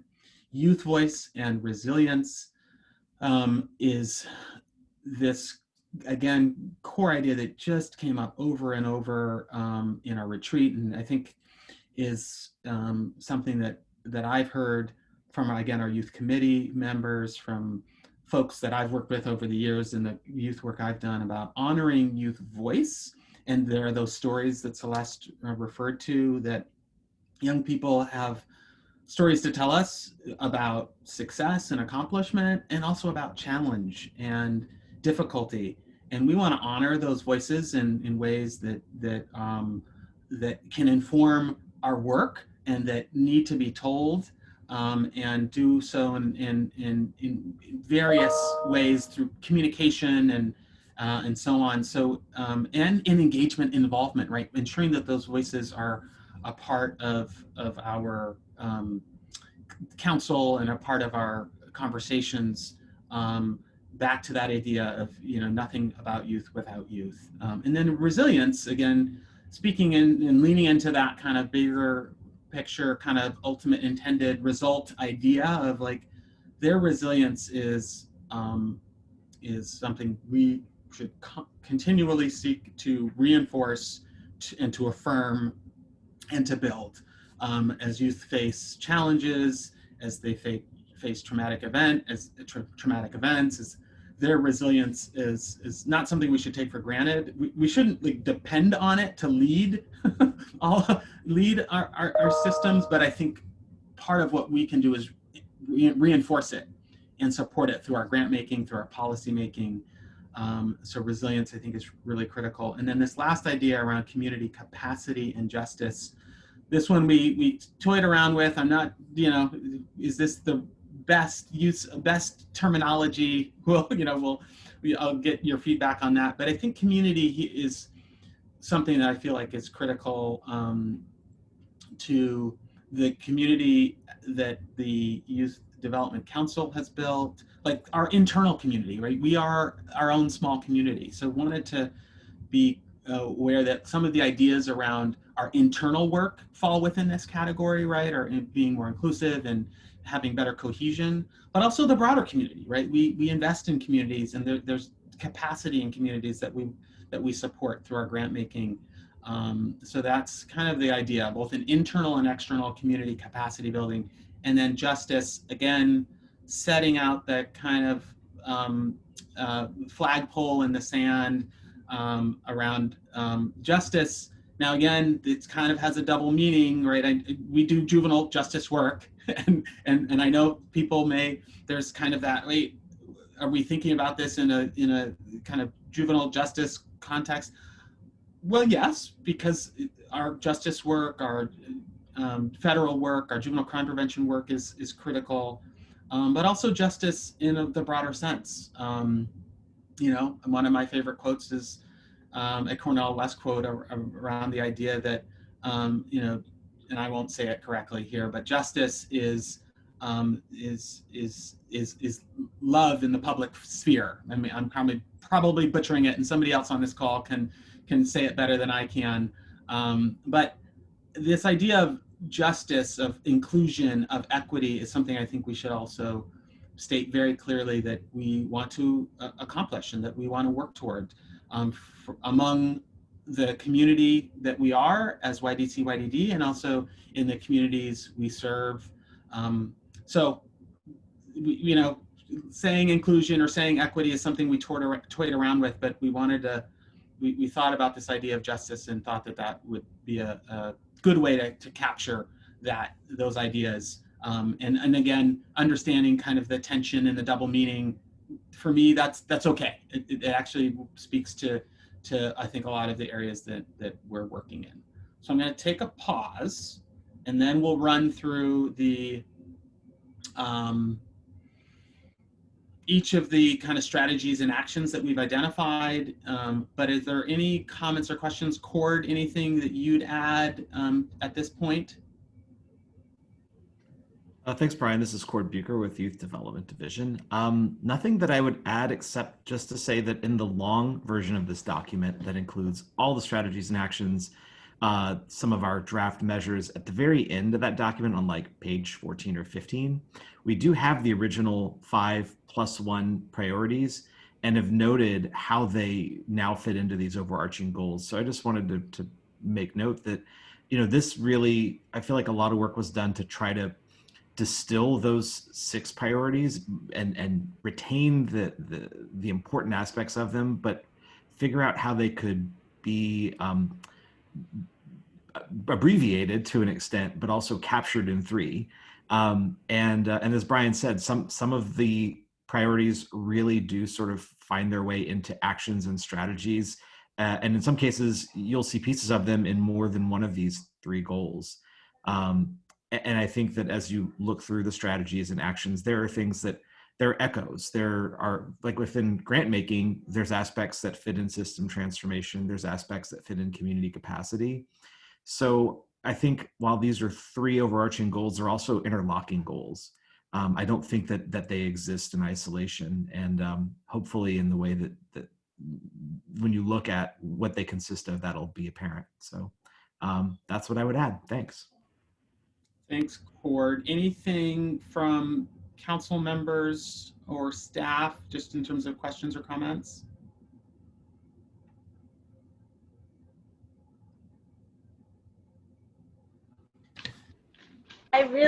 Brian, I really appreciate separating what we do and how we do it. I think that's a really important distinction. So I appreciate that. Thank you. Karen, I also appreciate you just shared the actual quote in the chat. Thank you. Thank you, Karen, for grabbing it, for putting it in there. I will reflect on something that was talked about in one of the breakouts during the retreat.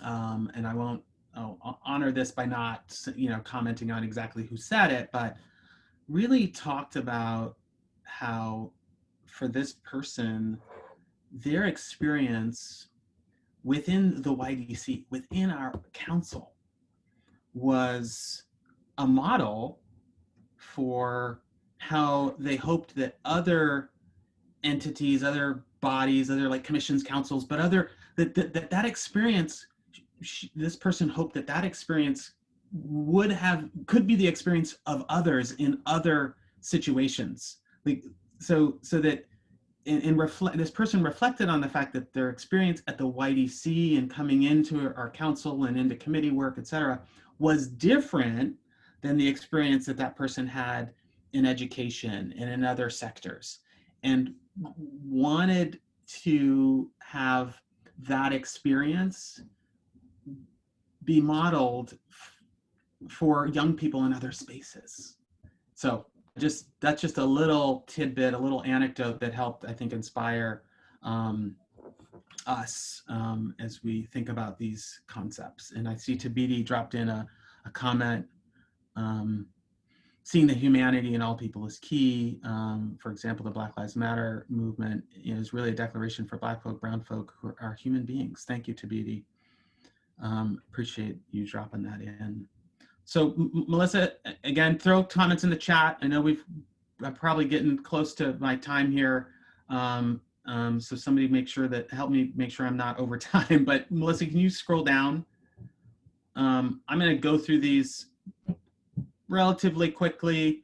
Again, you have this document. Hopefully you've had some time to look at it. You have the longer version, which has all of the ideas. What we've identified in this document is those places where, in terms of the actions, we've identified those places where we believe is where we should prioritize. So this summary is, here's where we're starting.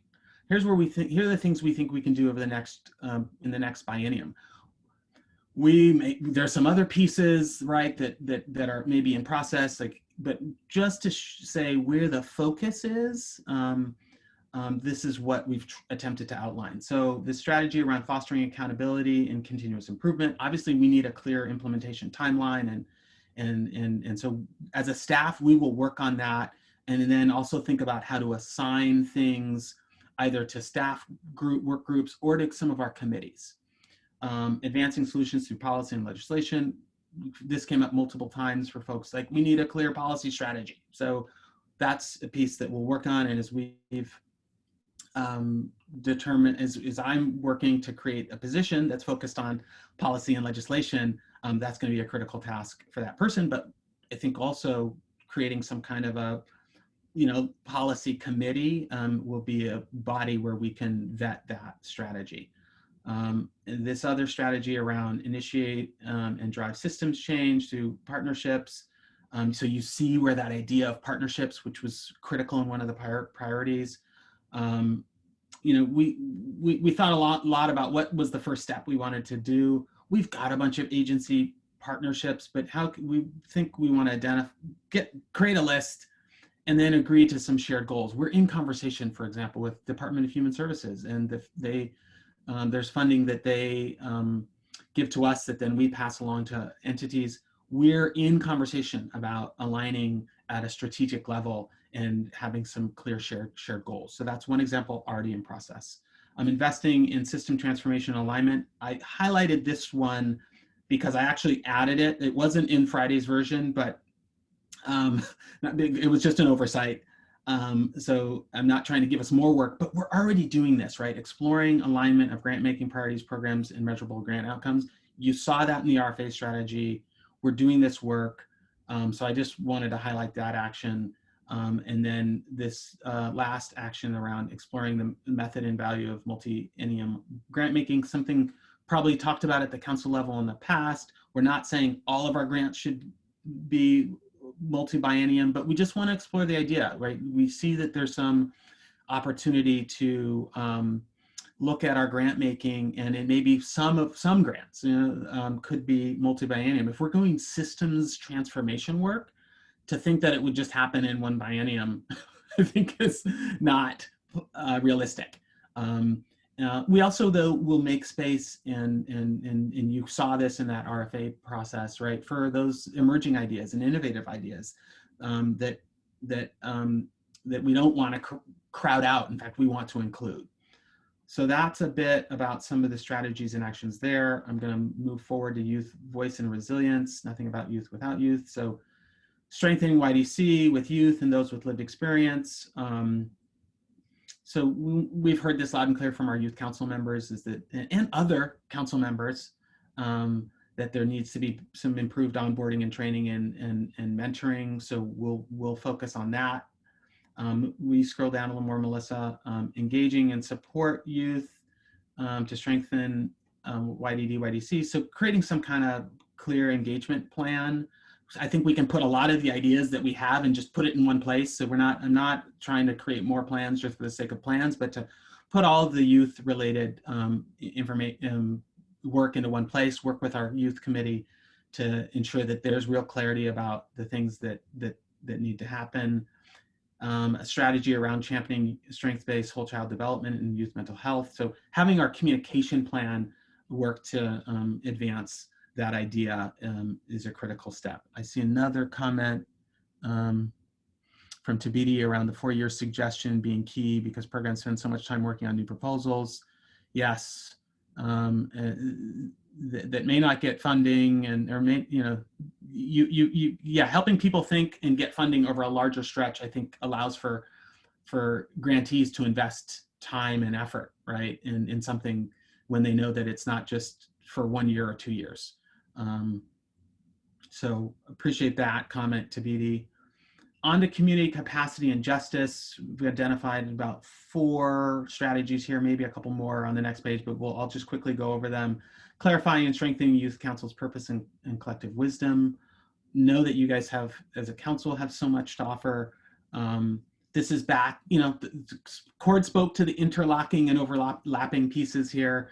The orientation piece is critical for our youth committee members. It's also, as I said, critical to other council members who I've had a chance to speak to, new people that we need to recruit. So creating some kind of a packet. And I think we have some of these pieces, but maybe it's just updating it. Aligning YDC, YDD committee structure, having our committees have clear purpose statements and clarity about what they're focused on. We also need to just examine our structure. You've seen the ideas that I've probably heard me talk about some of the ideas about adding committees or reducing committees, or maybe having just some that are clearly ad hoc, right? Meet as needed. I'm not trying to make more committee work, but really focused and effective committee work. A strategy around embedding equity, inclusion, and anti-racism. A question here was like, do we need to have a separate equity plan? I don't know the answer. I think we want equity, inclusion, and anti-racism infused, embedded in all of our work. So we may be a separate plan, but creating a committee to help us think through what we should do there, having some kind of statement that clarifies our philosophy and vision around that are 2 steps that I think are critical. And then moving down, Melissa, we're almost to the end here. A couple more strategies. One around investing and strengthening community capacity, launching the RFA process with the improvements that we discussed, and then strengthening our impact through relationships with communities, agencies, and sovereign nations. Having a clear list of where our partnerships are, participating in conversations about philanthropic and private resources. Right, I mentioned the summer learning, summer enrichment conversations that are happening right now that involve the state, but also philanthropic organizations like Oregon Community Foundation. So I think we need to be at those tables. I think in the past, there have been like a round table around youth funding. And so we want to get back into those conversations. And then understanding and upholding tribal sovereignty and government to government relations. I've been involved with the public safety cluster. Other staff are involved with tribal prevention work. We just want to be clear about our continued responsibility around tribal sovereignty and those partnerships. So that's, I think, the last action that we've identified. There are many more in the longer plan, but that's where I would say we will focus our efforts, and I would again open it up to questions and ideally get to the point where we can move to a vote. Thank you, Brian. Thank you, team. Thank you, Karen. I've been a part of several YDD initiatives to do strategic planning over my time involved, and this is by far the best. I just feel like when I hear you talk about the plan, it captures these comments that we've had over the years, like, let's do this and let's do this. It's cohesive. There's a lot to it. My take on strategic planning is we're never going to get 100% of the things done because context is going to be shifting. But if we start off pointed in the right direction, we'll get further to where we want to go. And I just think this is tremendous. So I appreciate all the hard work that has went into this. I know that today our goal is just to get a vote from the council to say, yes, we believe in what we heard here. And we really are excited to move forward and to authorize that work to continue. Before we do that, any questions, any comments from the council? This is Liz. I just wanted to lift up what Celeste said, and just a huge thanks for all of the hard work. I know after reading the collection of information from the retreat and participating in the retreat, I certainly have an even more renewed sense of eagerness for the work of this council, and just really looking forward to taking this plan and starting to live into it. So thank you, and looking forward to continuing to see this in action. It's Janet Ahrens. Ditto Liz, ditto Celeste. Thank you, Brian and staff and colleagues. It's a phenomenal piece of work. It really, really is. It's aggressive. It's specific.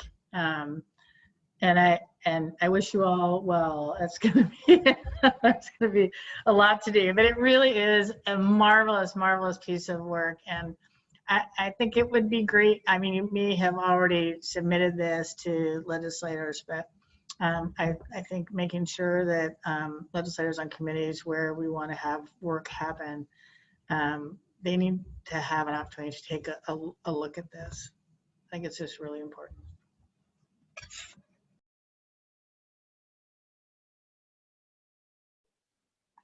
Celeste? Molly, yes. Yes, so you know how I like to move things into discussion, and I understand we need a vote. So I think that I am just going to make my motion to accept the documents as presented today by YDD staff. There's too much in there to make all sorts of motions, so I'm just going to ask that we accept it. That sounds like a terrific plan. Thank you, Molly, for moving that forward. Do I have a second? This is Janine. I'll second. Okay, wonderful. So we have a motion and a second to adopt the plan as presented by the YDD team. Any other comments or questions? Can I make a slight amendment? I'd like to have the plan as adopted with just the note that there may be work on the mission, just refinement work that's going to be done. Great. That makes sense. And as that was a part of the plan already and is not new information, I think we're okay with the existing motion on the floor. I'm seeing some nods from folks, but thank you for noting that. I think, yes, that was definitely an important component that our mission needs to continue to evolve with the work. So thank you, Karen. Okay, so any other comments, questions? And Melissa, thank you for checking to see that we have a quorum. I appreciate it as our numbers go in and out during these meetings. Because I hear no further comment and because we do have a quorum, let's go ahead and take our roll call vote. All right, great. Pamela Abernethy. Aye. Janet Ahrens. Aye. Jaime Arredondo. Zan Ojero. Aisha Tuberi. Eric Cardella. Aye. Parasa Chanrami. She noted. I'm just about to head out for a 30-minute call, but I'll hop back on and I vote aye. Thank you. Thanks. Janine Hartley. Aye.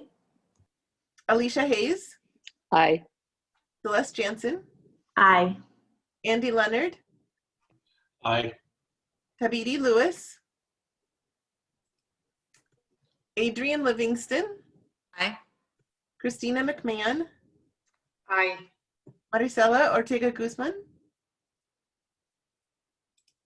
Destiny Ortiz. Jeff Parker. Molly Rogers. Aye. Diana Rojas. Karen Spencer. Aye. John Teague. Liz Thorne. Aye. Hoi Vu. All right, I think that's everybody.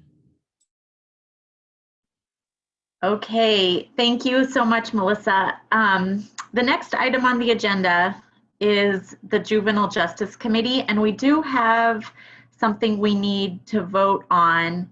And I saw that Adrian has to leave and Parasa just stepped away for 30 minutes. Melissa, I'm sorry to keep asking you over and over again, but are we going to have a quorum or do we maybe want to make an adjustment? That is okay. So the vote we just took is right at quorum, which is 13. Okay. So I appreciate you continuing to check and I'll keep an eye on it as well. Okay. So Celeste, this is Molly. I do have a concern because that included Parissa in that conversation or in that vote. And now we have Christine that's going to have to hop off. Yeah, and Adrian is hopping off as well. So I think we will not have a quorum, Melissa. And we have very timely action issues that we needed to resolve. And Karen's got it. I don't have to hop off until 11:30. I will stay on to maintain the quorum, but I do need to pop over to another public meeting as soon as I can. And I hate to do this to everybody. I don't believe we're at quorum now. I agree. I think we might be one short. Melissa, can we just double check? Yep, I'm double checking. Thank you. Great.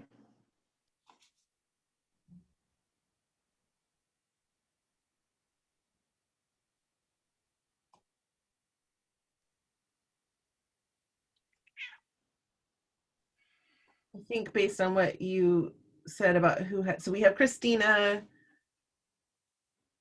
Who had to leave? Parasa had to leave? Yeah. Okay, yeah, so then we do not have quorum.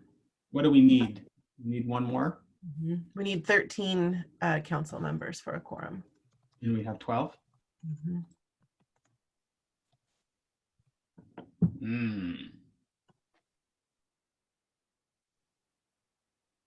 And I see Christina's not leaving until 11:30. So we have a few minutes if we can hop somebody back on. I don't know if Chief Teague, if somebody has his text number.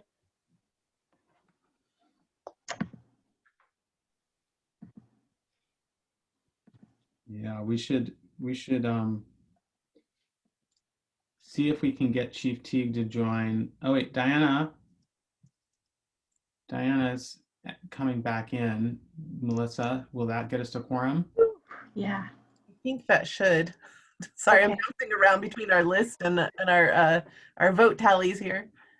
Hi, Diana. We're happy to have you back. We're just want to make sure we have quorum, and I think we need you to. Hey, sorry, I had to step out for a meeting. All good, Diana. All good. We just. Okay, I think you've got us to where we need to be. Yeah. So if we can forego the break, that would be awesome to hang on to everybody. Yeah. Yeah. Great. No so right now. We can keep going. We have a quorum. We have 26 minutes with which we should hear the information and vote if possible so we can keep our quorum. So Molly, I'll turn it over to you. That is great. And I think Melissa will have the we'll be sharing the screens and the slides.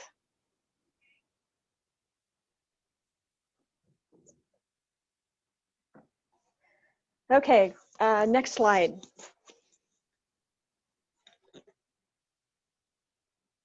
And Anya is on deck to help me out.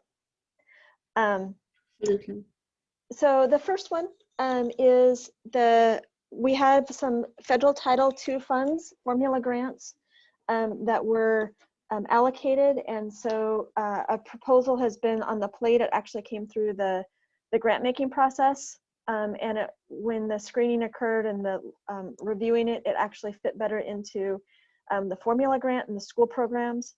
And it is, Anya, do you want to take any lead on it, or I can? I think you should just go ahead for the sake of time. Okay.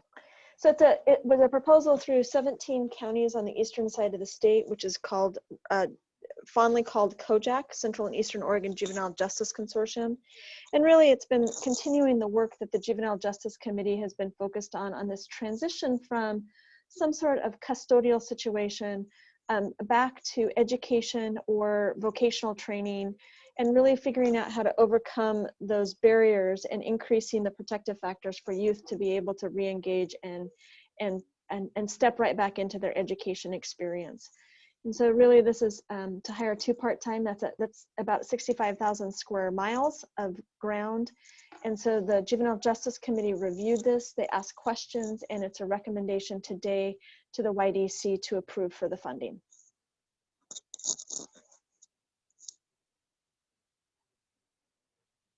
Are there any questions? And if not, I would ask Celeste to entertain a motion. Actually, Celeste, would you be okay if I did this because voting takes time, if we could do them all together? I think that would be smart. Yes, let's do that. Yep, okay, so thanks, Brian. So to the next slide. Also, we had 2 applications come in for our extended detention, and if the council remembers, we actually approved administrative rules a while back on extended detention, which ORS has given to us as the process. And the process includes the application, a review by the Juvenile Justice Subcommittee, a site visit, and then a second review by the Juvenile Justice Committee. And so we have 2 moving forward today. And this is for when the court orders a specific sentence, for lack of a better word. It's actually a 30-day placement in a detention program. And so we can go to the next slide. And I'll highlight the 2 that were presented to the Juvenile Justice Committee. So the first is the NORCOR one, which is the cognitive self-change. The application was submitted on January 26th. The first review by the Juvenile Justice Committee was February 1st. The site view, which actually included a youth, it was kind of a fun one, was on the 18th. And then Juvenile Justice Committee a second time reviewed it and is recommending approval today. Next slide. Perfect. This one is Linn-Benton, and they're just starting to build their program. So they haven't had any youth through it yet. They submitted their application on January 19th and reviewed with the program on February 1st, and a virtual site visit was conducted on the 22nd. And again, on March 1st, we met and are recommending to the Youth Development Council that we approve theirs as a new startup. Next slide. And then our last action item today is Washington County request to amend the 2019-2021 JCP plan. So due to COVID-19, there was some change in focus and inability to spend some of their funding, and it was over 10%. So they needed to come back to the Juvenile Justice Committee as well as to the Youth Development Council to approve their change and amendment to their JCP plan.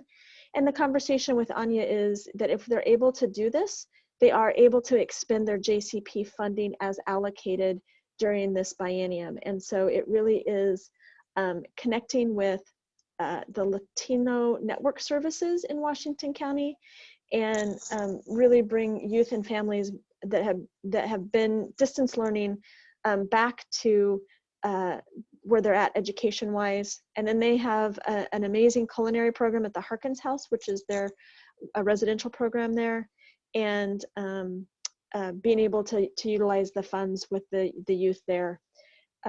You can read the rest. I don't need to read it to you. They also presented on March 1st to the Juvenile Justice Subcommittee, and I just have to assure you that that subcommittee asks lots of good questions and engages with everyone that comes. So that recommendation is to approve the funding amendment. So now I think that is the last one. And so we would like, I think if we can get our vote, then we can go back to the last slide for an update. Molly, just 1 second. Melissa, do you mind putting the last slide on, number 6? Oh, you're right. We do need to approve that. There's one more request. Yeah, sorry. I put it in purple color, and I apologize for that. It's not inconsistent on my part.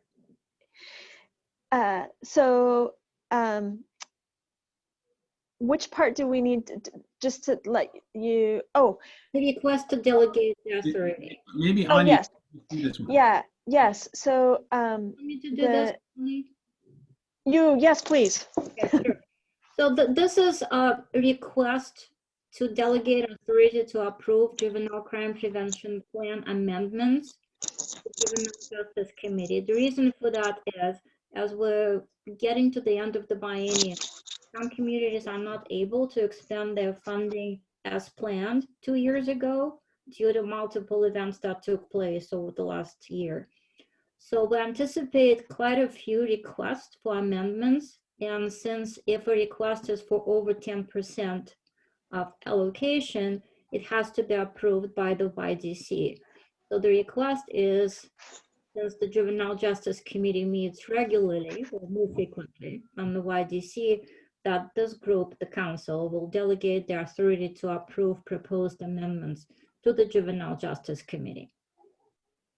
So that would be the last recommendation. Yeah. And we will by all means invite any council member to attend the Juvenile Justice Subcommittee if they're interested. And if it is of interest, we can bring back just a report at the next YDC if there were other amendments, but giving the group the ability to move those forward. So now, Celeste, I'm done with my package. So Melissa has texted and said she counts 12 council members right now on our roster who are here based on the participant list, not 13. I just want to double check that that's accurate. But unfortunately, I think we do not have a quorum. Brian, I want to look to you about how we should handle this. I know that there's some timeliness that we need to have in order to pass the multiple different items that were just put forward. Yeah. So, Martha or Chief Teague back on. Okay. That's what we should try to do. I don't know, Melissa, if you have or somebody has Chief Teague. I know he got pulled into a. Ryan, feel free to reach out to the chief. I know he got pulled into a personnel thing, and that happens. And if somebody wants to check in with Parsa, maybe we can get her back for a couple minutes, and I'm happy to reach out to Adrian to see if we can. Sure. I will text Parsa. Great. All right, everyone, please hold tight. All the 12 that are with us for a moment. Let's see what we can do. It would be great, as Chief Teague has also been a part of the conversation through the Juvenile Justice Committee. We'll see. Both Parsa and Chief Teague have been. Oh, wonderful. Okay, great.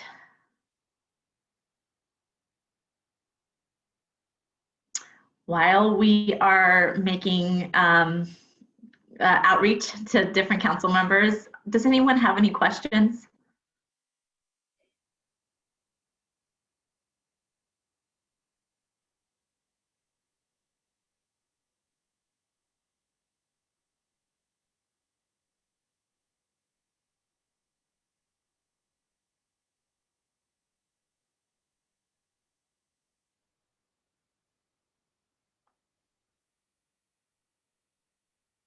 All right, well, in the past, when we have not had a quorum and we needed to pass something, we had to call a special meeting and have a very quick, quick meeting where we had that done.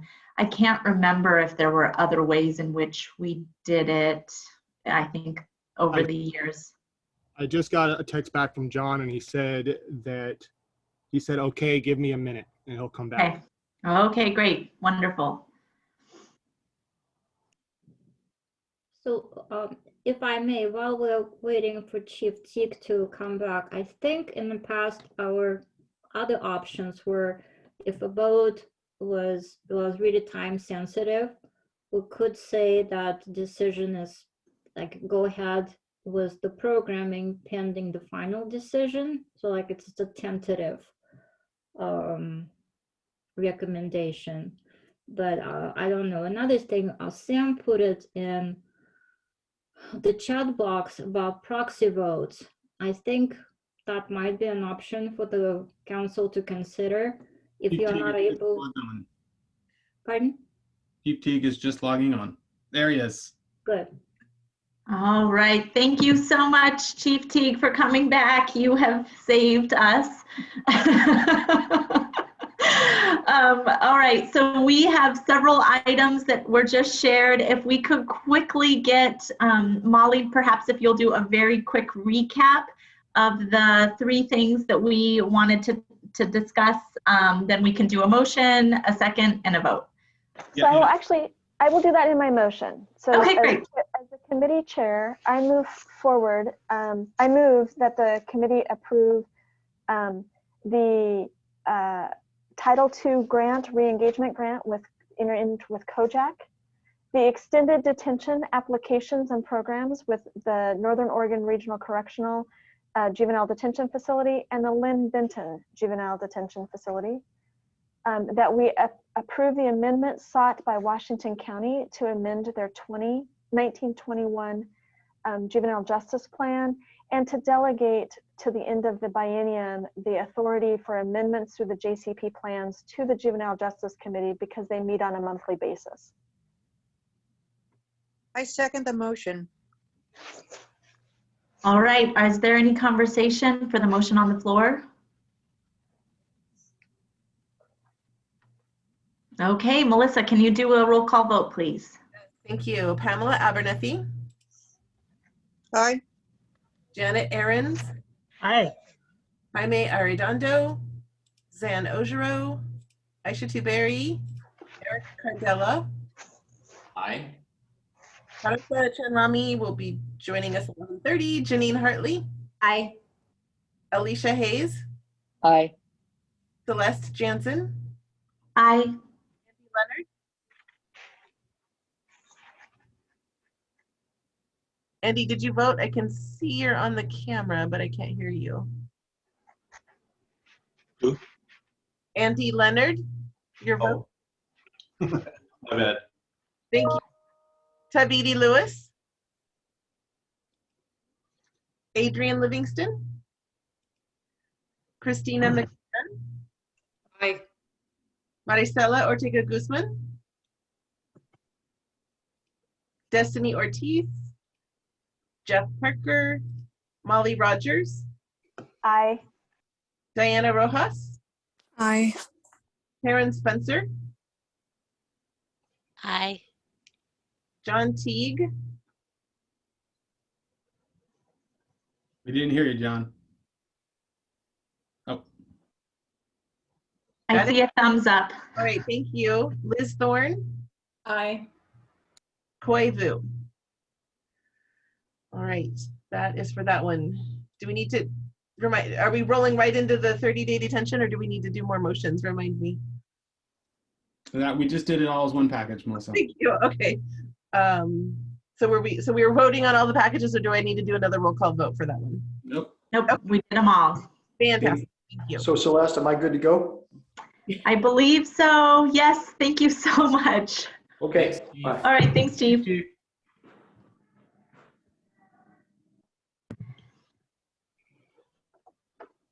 All right, so I think Molly and Anya, there was more updates to hear from you as well now that we've got the vote out of the way.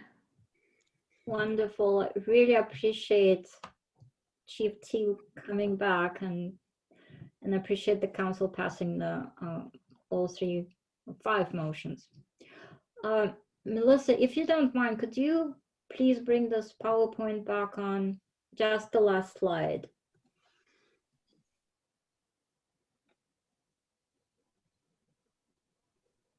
Thank you. So this is just a very brief update where we are in our JCP and federal funding planning process. So the plans for the 21-23 biennium from counties and tribes are due in April. So once the plans are received, they will be reviewed by YDD staff, by the Juvenile Justice Committee, and it's been customary for us to ask for our other agency partners to participate, such as OYA and ODE, and perhaps Criminal Justice Commission in that case. So that's where we're with that, and we'll keep you updated on how that progresses. Now, you may recall that Abraham and Paul in their presentation mentioned that we will be putting our federal fiscal federal grants to align with the federal fiscal year, which means they will start on October 1 and go through September 30th. That will just help us to align better with the reporting. And also it will be almost at the same timeline as our other YDD grants. And final update is not really an update, but FY 2021 solicitation has not been released by the OJDP. So we still continue planning. We are looking and developing a 3-year plan, given the information that we have. So the committee has been reviewing the crime analysis that was done by NPC Research for our review and consideration. We're still trying to identify the priorities for funding.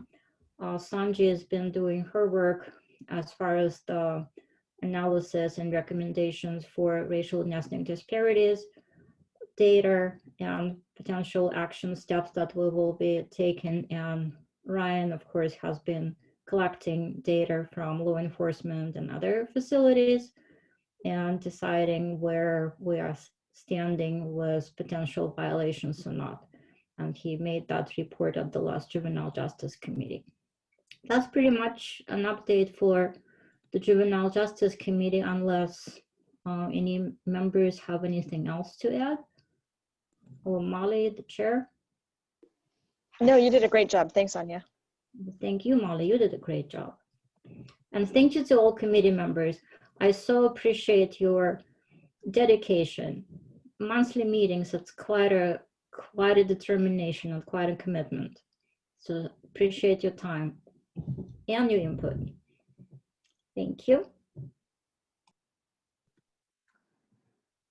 All right, I think if there is nothing else for these items, should we go ahead and go into break now? I'm looking at Melissa and Brian in particular. Why don't we just do a quick break? Maybe we can get sort of ahead of schedule, so to speak, maybe break till 10:30. Great. Again, I know people are kind of having to be in and out, but if we break till then, we'll start with the admin and rules, and then get through our other committee meetings. And see, Eric's got to leave at noon, so we'll do our best to get through those committee reports. Then maybe they'll be a little shorter than we've got planned. But so, yeah, 6 minutes. All right, sounds good. Thanks, everyone.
Hi, everyone. I'm going to give you just 1 minute more. We'll get started in just a sec. So if you can return to your desks, to your computers, we'll begin in just a minute.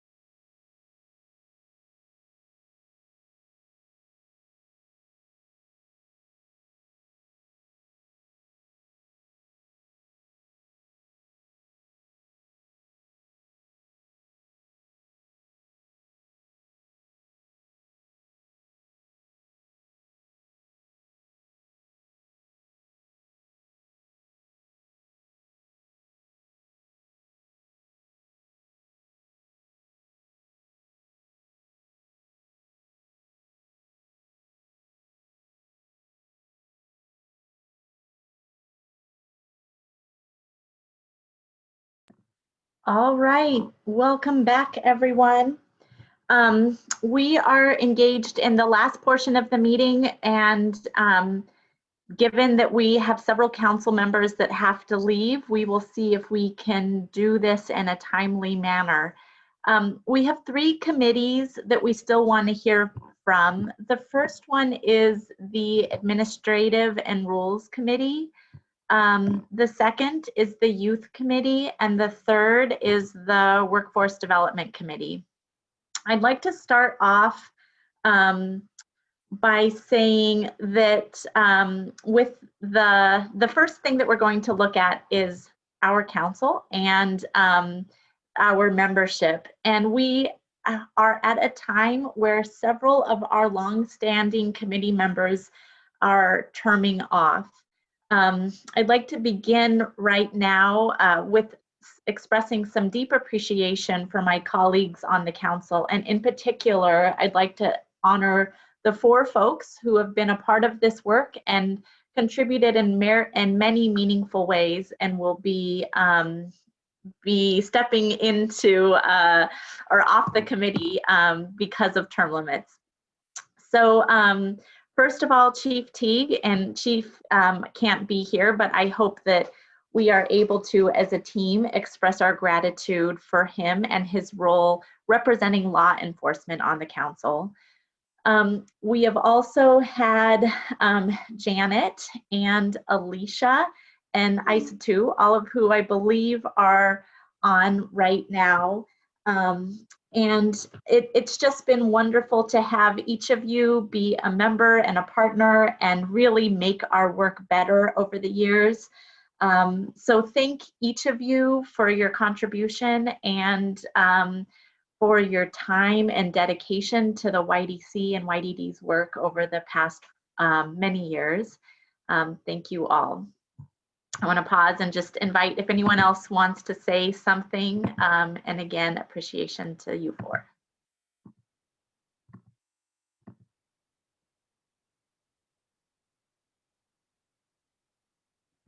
All right. Celeste, I'll throw in my thanks to those council members, and knowing that since I've had some individual conversations with each of you, really appreciate your dedication over the years, your willingness to stay on until we find a replacement. So we will see you. It's not like a hard stop, and know that it's important for us to stick to those term limits, which are 2 terms, 6 years. I mean, it's 2 3-year terms. It's been a serious run, and we just appreciate the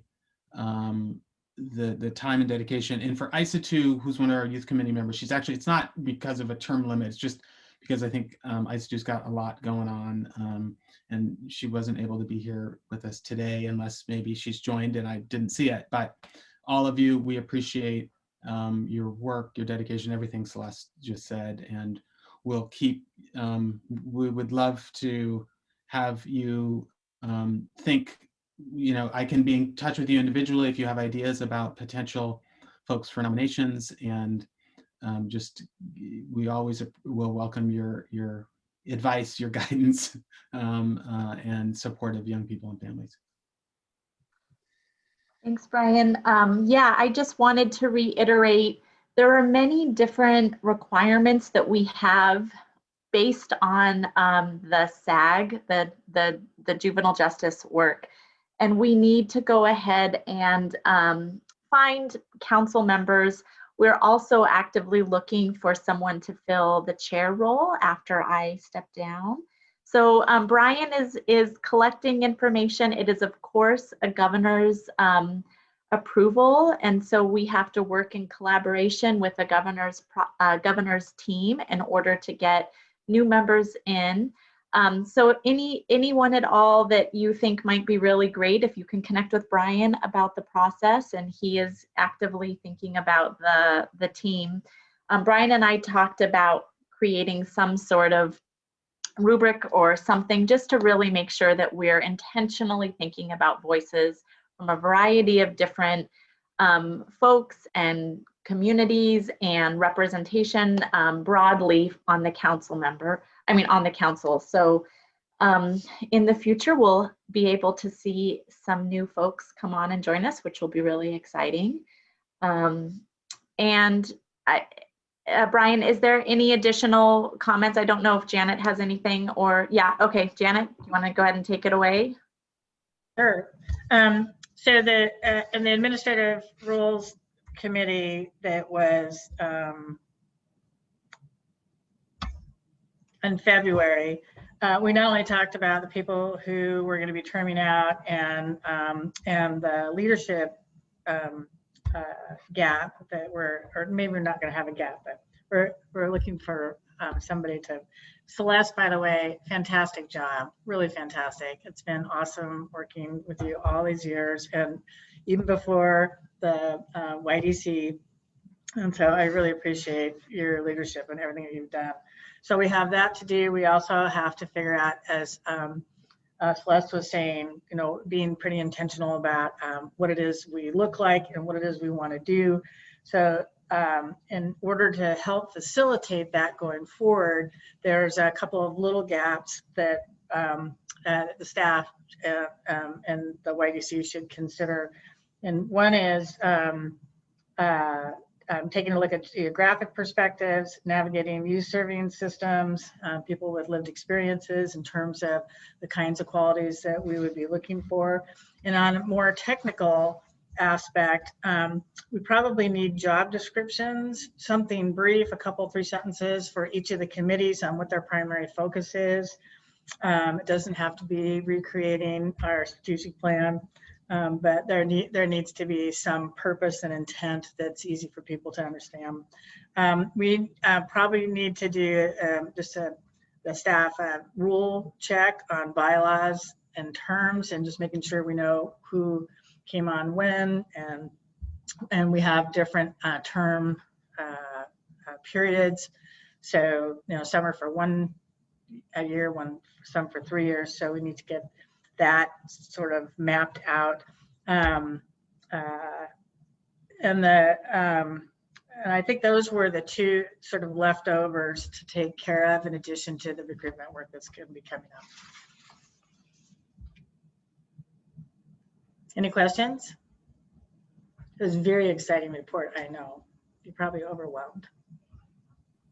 Well, Janet, I just appreciate it. And clearly, as we just experienced today, it's very important for us to have a quorum. And so it's hard. I know many of us are really busy and council meetings are long, but finding folks that are able to participate and that bring the experience that matches the requirements is really important. So thank you for your leadership here. And yeah, we'll see what comes.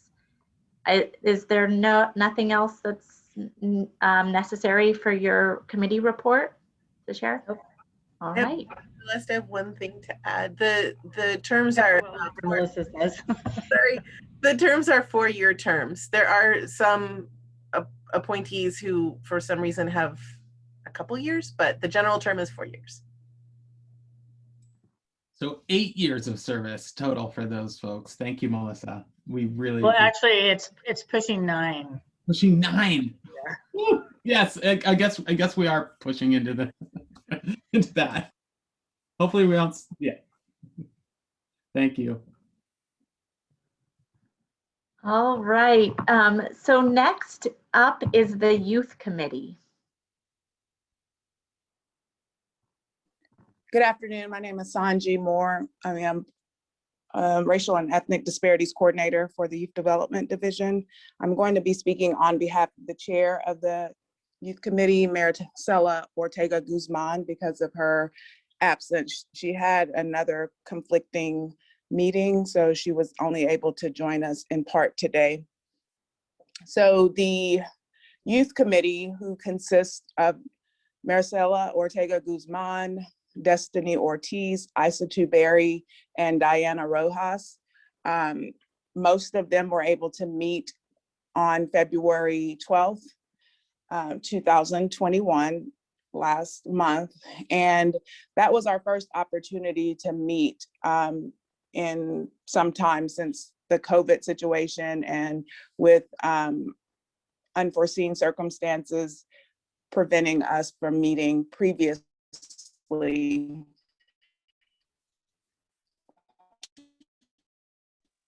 Sanji, your audio's just gone out. In almost a year. And so one thing that had been, hear me now? What? Really spotty, Sanji. Something's not working. Sanji?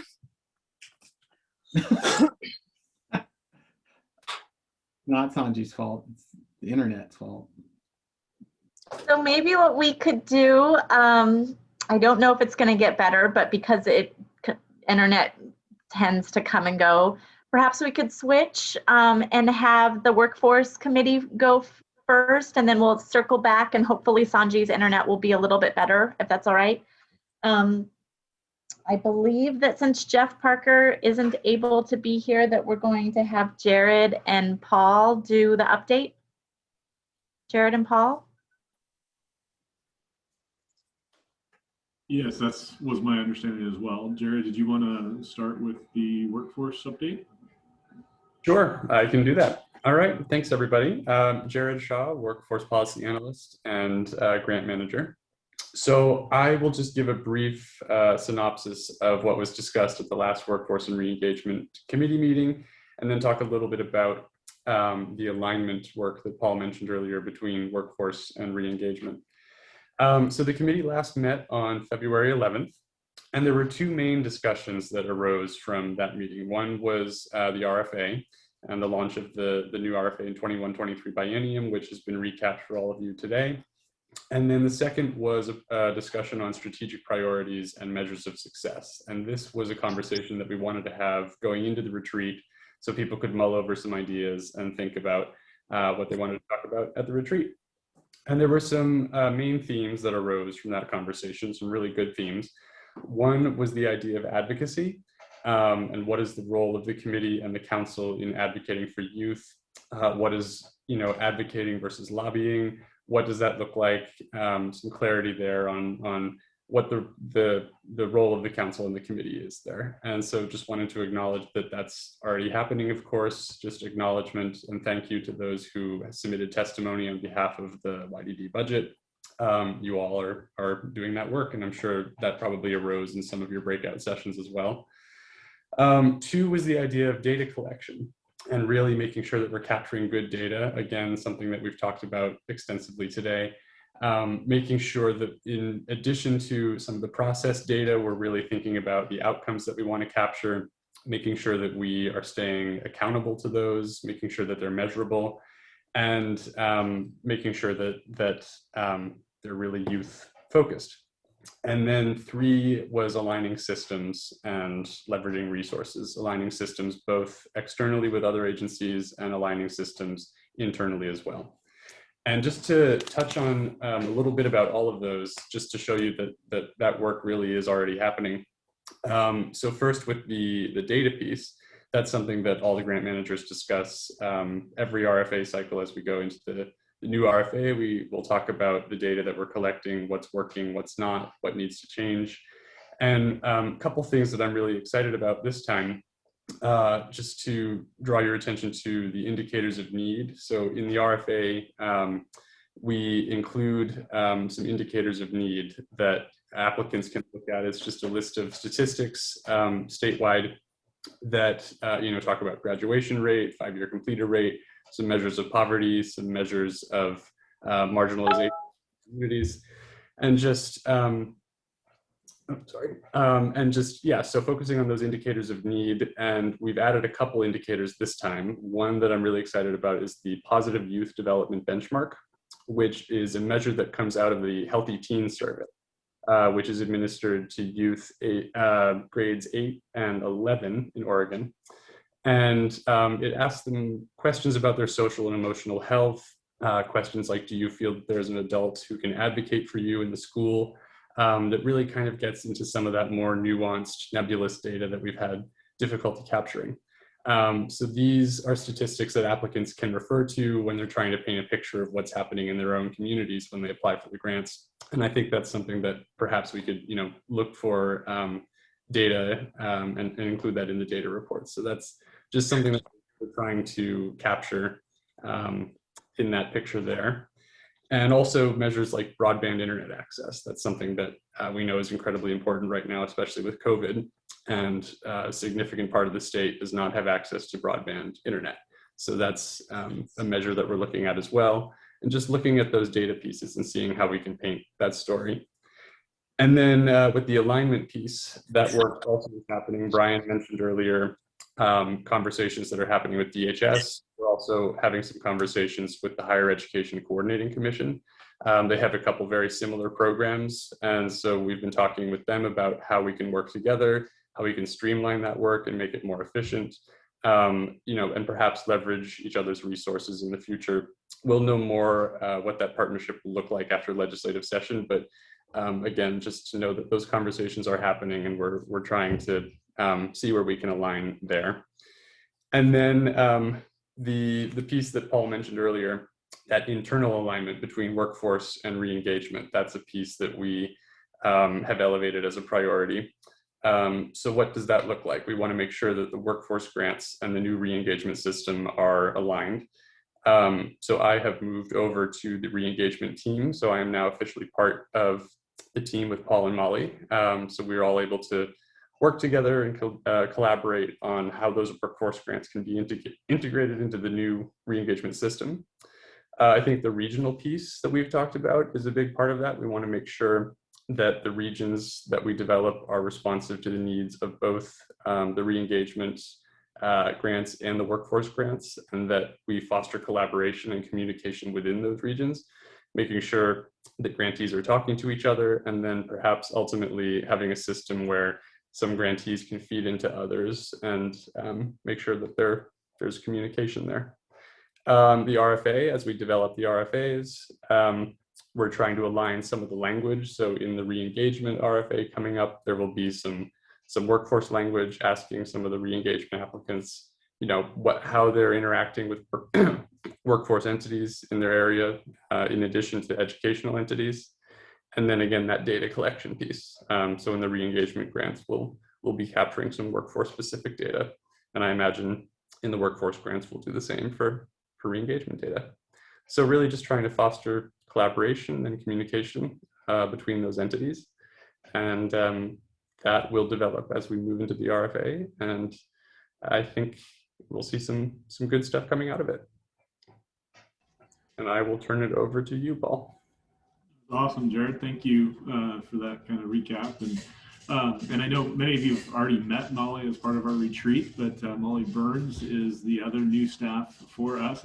It seems weird to introduce her after a lot of you have met her, but Molly has joined the re-engagement team as well, as Jared indicated. So we have a strong re-engagement team working on that RFA, and it's been pretty cool to see the different strengths.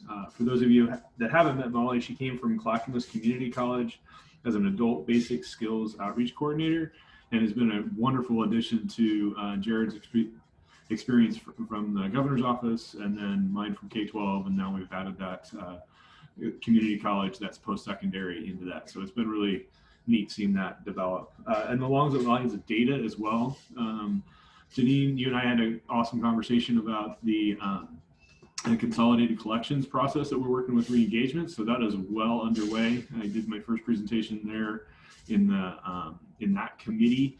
And so we will start drafting the manuals for that coming up. That's actually new since the committee meeting. And then just a real quick update on the grants. All 32 of the regional and opportunity grants for this grant cycle have been executed. We've been receiving requests for startup funds, and then our first reporting cycle will start April 1st. So excited to see that. And during this meeting, I've actually seen 2 of our technical assistant grant agreements go out.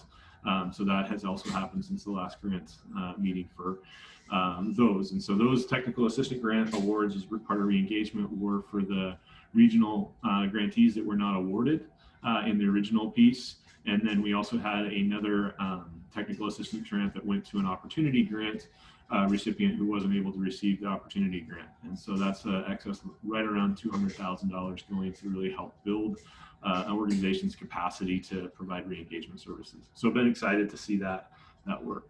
With that, I'll turn it back to Celeste. Thanks, everyone. Are there any questions from the council for either Jared or Paul? No? Okay, great. It's nice to see how the work ties together and builds. It's wonderful. Sanji, let's see if your internet connection has a little better audio this time. All right, fingers crossed. Testing Great. 1, 2, 3. Are you able to hear me? Sounds wonderful. That's good, Sanji.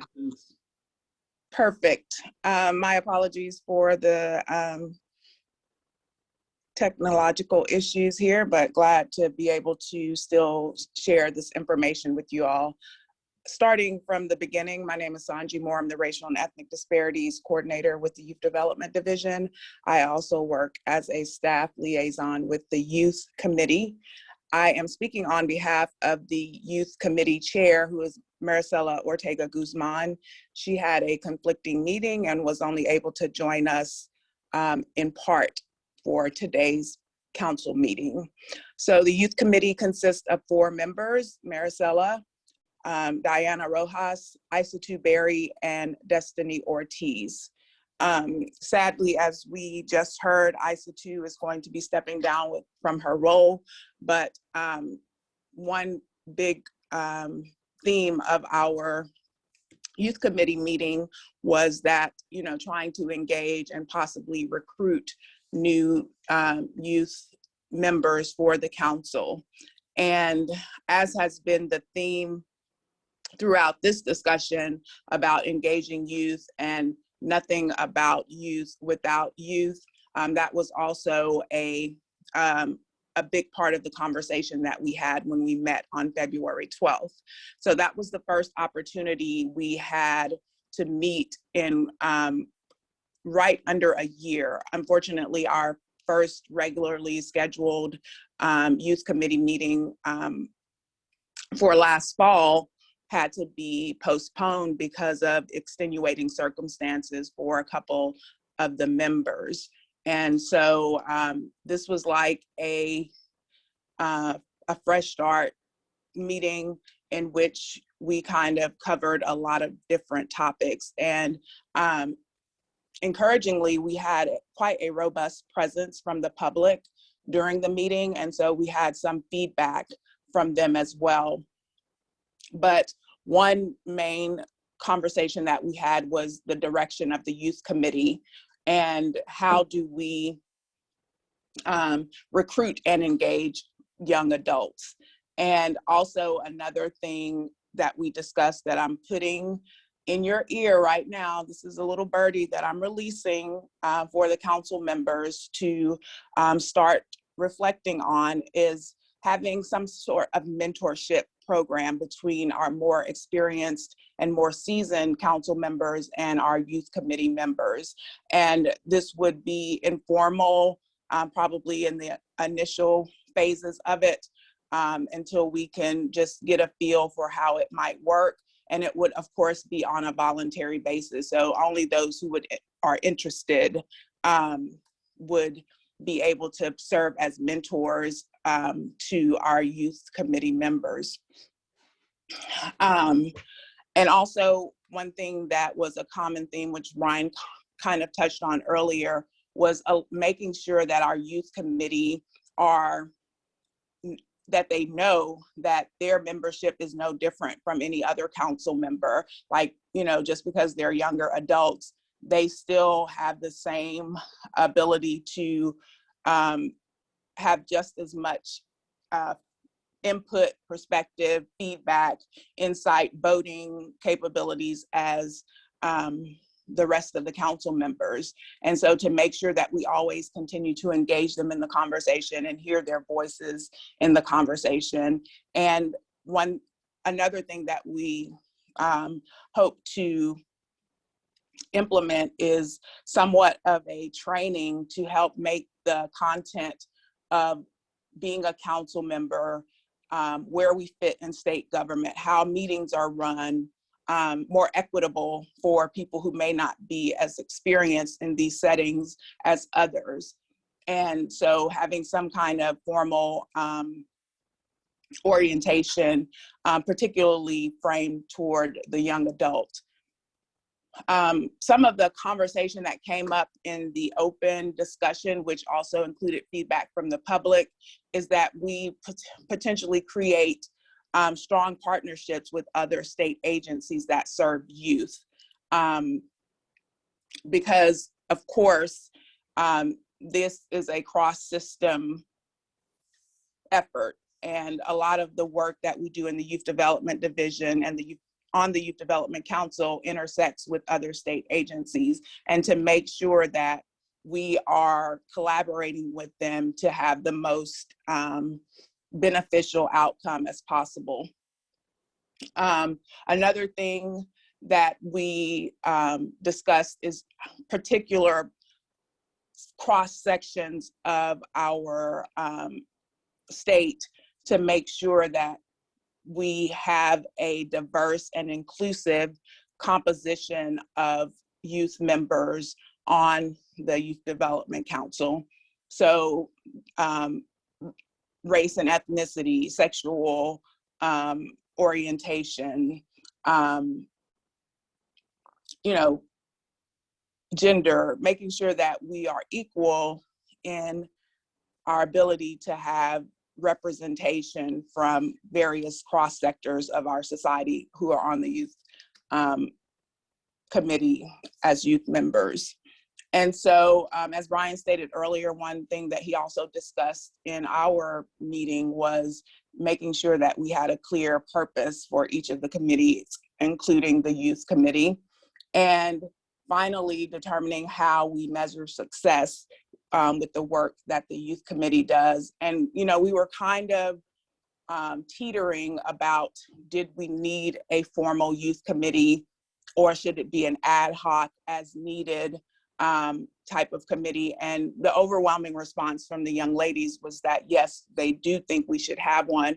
But one way that was mentioned to keep youth engaged is to make sure they have something to do, to make sure that there is something hands-on that they can take ownership of to keep them engaged. And, of course, listening to them, making sure their ideas and their thoughts and their perspectives are always considered. And so another thing that we had been planning a year ago before the pandemic was to potentially start the planning for a youth summit. And of course, we were looking at the summer of 2020 or the fall of 2020, and we know why that wasn't able to be possible. And so one question that I posed to them for the next meeting is to consider what a youth summit would look like in the midst of our current world, and how COVID has impacted the way that we do things, and particularly most likely in a virtual format.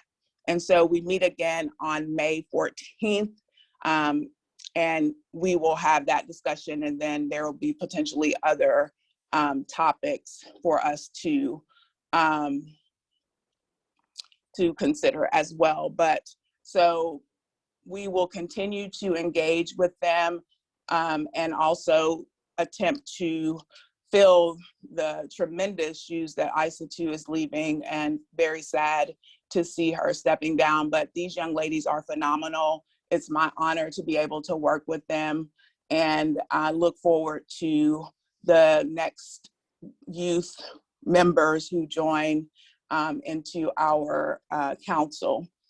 And so once again, my homework was to have the conversation with the more seasoned, experienced young youth development council members about mentorship. So if you are interested in being a mentor with one of our youth members, please let me know. I'll put my email address in the chat when I'm finished.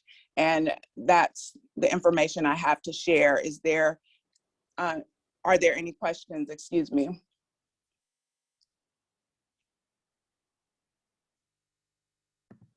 Sanji, just because there are several council members that are not here, if you could also ask that, put that request out via email so that we can get in front of council members that are not present about their willingness to mentor, that would be great. Absolutely, that definitely was on the agenda. So excellent point, Celeste, thank you. But definitely was planning to do that. Any other questions or comments for me? Good job, Sanji. I gotta take off. I'll talk to you All later. right, thanks, Ryan. Well, that concludes again. Diana, I believe is still here. Do you have anything you would like to share? Hi there. Thanks, Sanji. No, that was awesome. Thank you for sharing all of that. I'm excited for what is to come. Excellent. All right. Thank you all. Thank you, Sanji. Thank you, Diana, for all you're doing. Wonderful. Thank you for that overview. It was really comprehensive, and I appreciate, I think that we as a council really have to work to make our work meaningful and relevant to the young people. Their voice is incredibly important, and you know, it's an ongoing challenge with bringing youth into state government. And I would love to find great ways that it happens in other states and replicate that or come up with something great here. So I really appreciate that. And your voice is really important. Diana, I appreciate that you're here. And Sanji, I appreciate that you're working with this team and really see the opportunity that we have as a council to improve. So that is terrific. And there is a lot of work to be done. It's 12:03. We have finished our section of committee reports. And if I want to just pause, see if there's any other comments or questions from council members or from staff. And if not, then we will move to the public comment section of the agenda. Any questions, comments?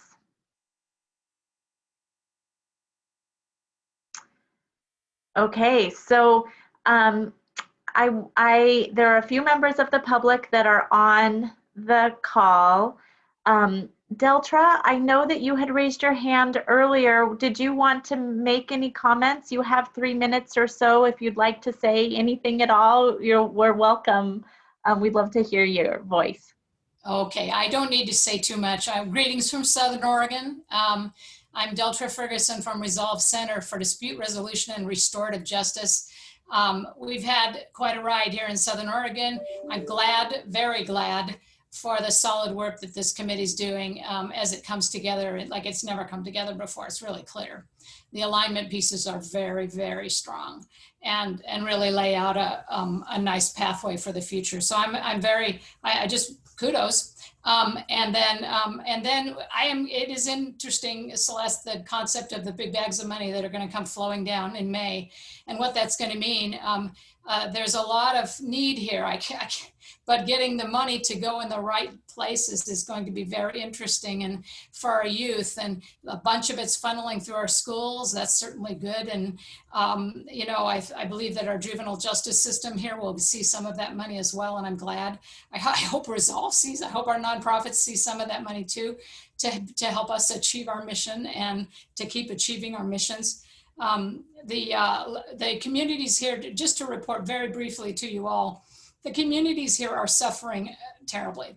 Not only economically because of what has happened to everyone, and our small businesses are just falling, just really being crushed. But also because the fires raged right through the valley and really hit the Latinx community.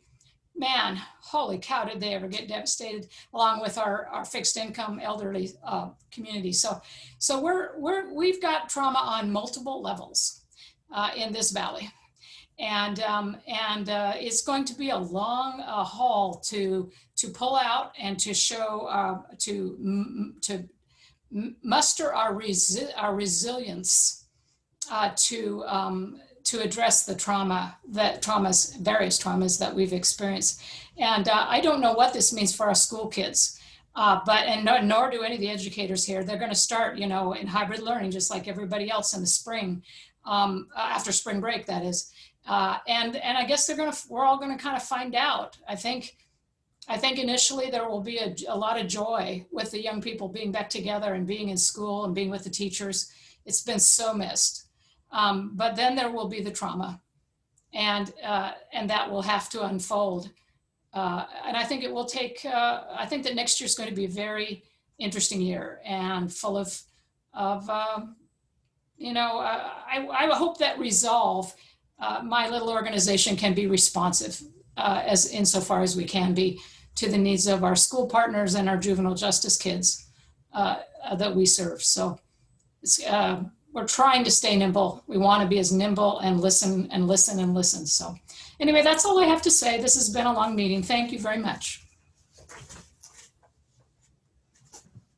Thank you, Deltra. Yeah, the community partners that I work with have said very similar things, and that there has been a variety of different things that have happened over the last year. And in the next year, we're going to attempt to go back into schools and go back into systems, and there will need to be adjustments made. And so we will engage in a learning process. So thank you for those comments.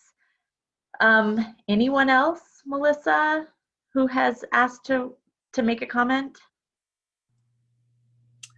Not anyone that's indicated, but if anyone who is still left on has anything to say, now is the time. I did put in the chat the link to the website where all the meeting materials will be available. That was a question just raised earlier, I think, by someone about some of the. Great. All right, well, I think then we can formally end the meeting. Thank you all for your participation today. Thank you for getting through the quorum conundrum that we successfully got through. And again, deep, deep appreciation for Janet and for Alicia. I see you both are still on, and it was wonderful to work with you these many years. Thank you so much for your insight and knowledge and sharing it with us. So I appreciate you.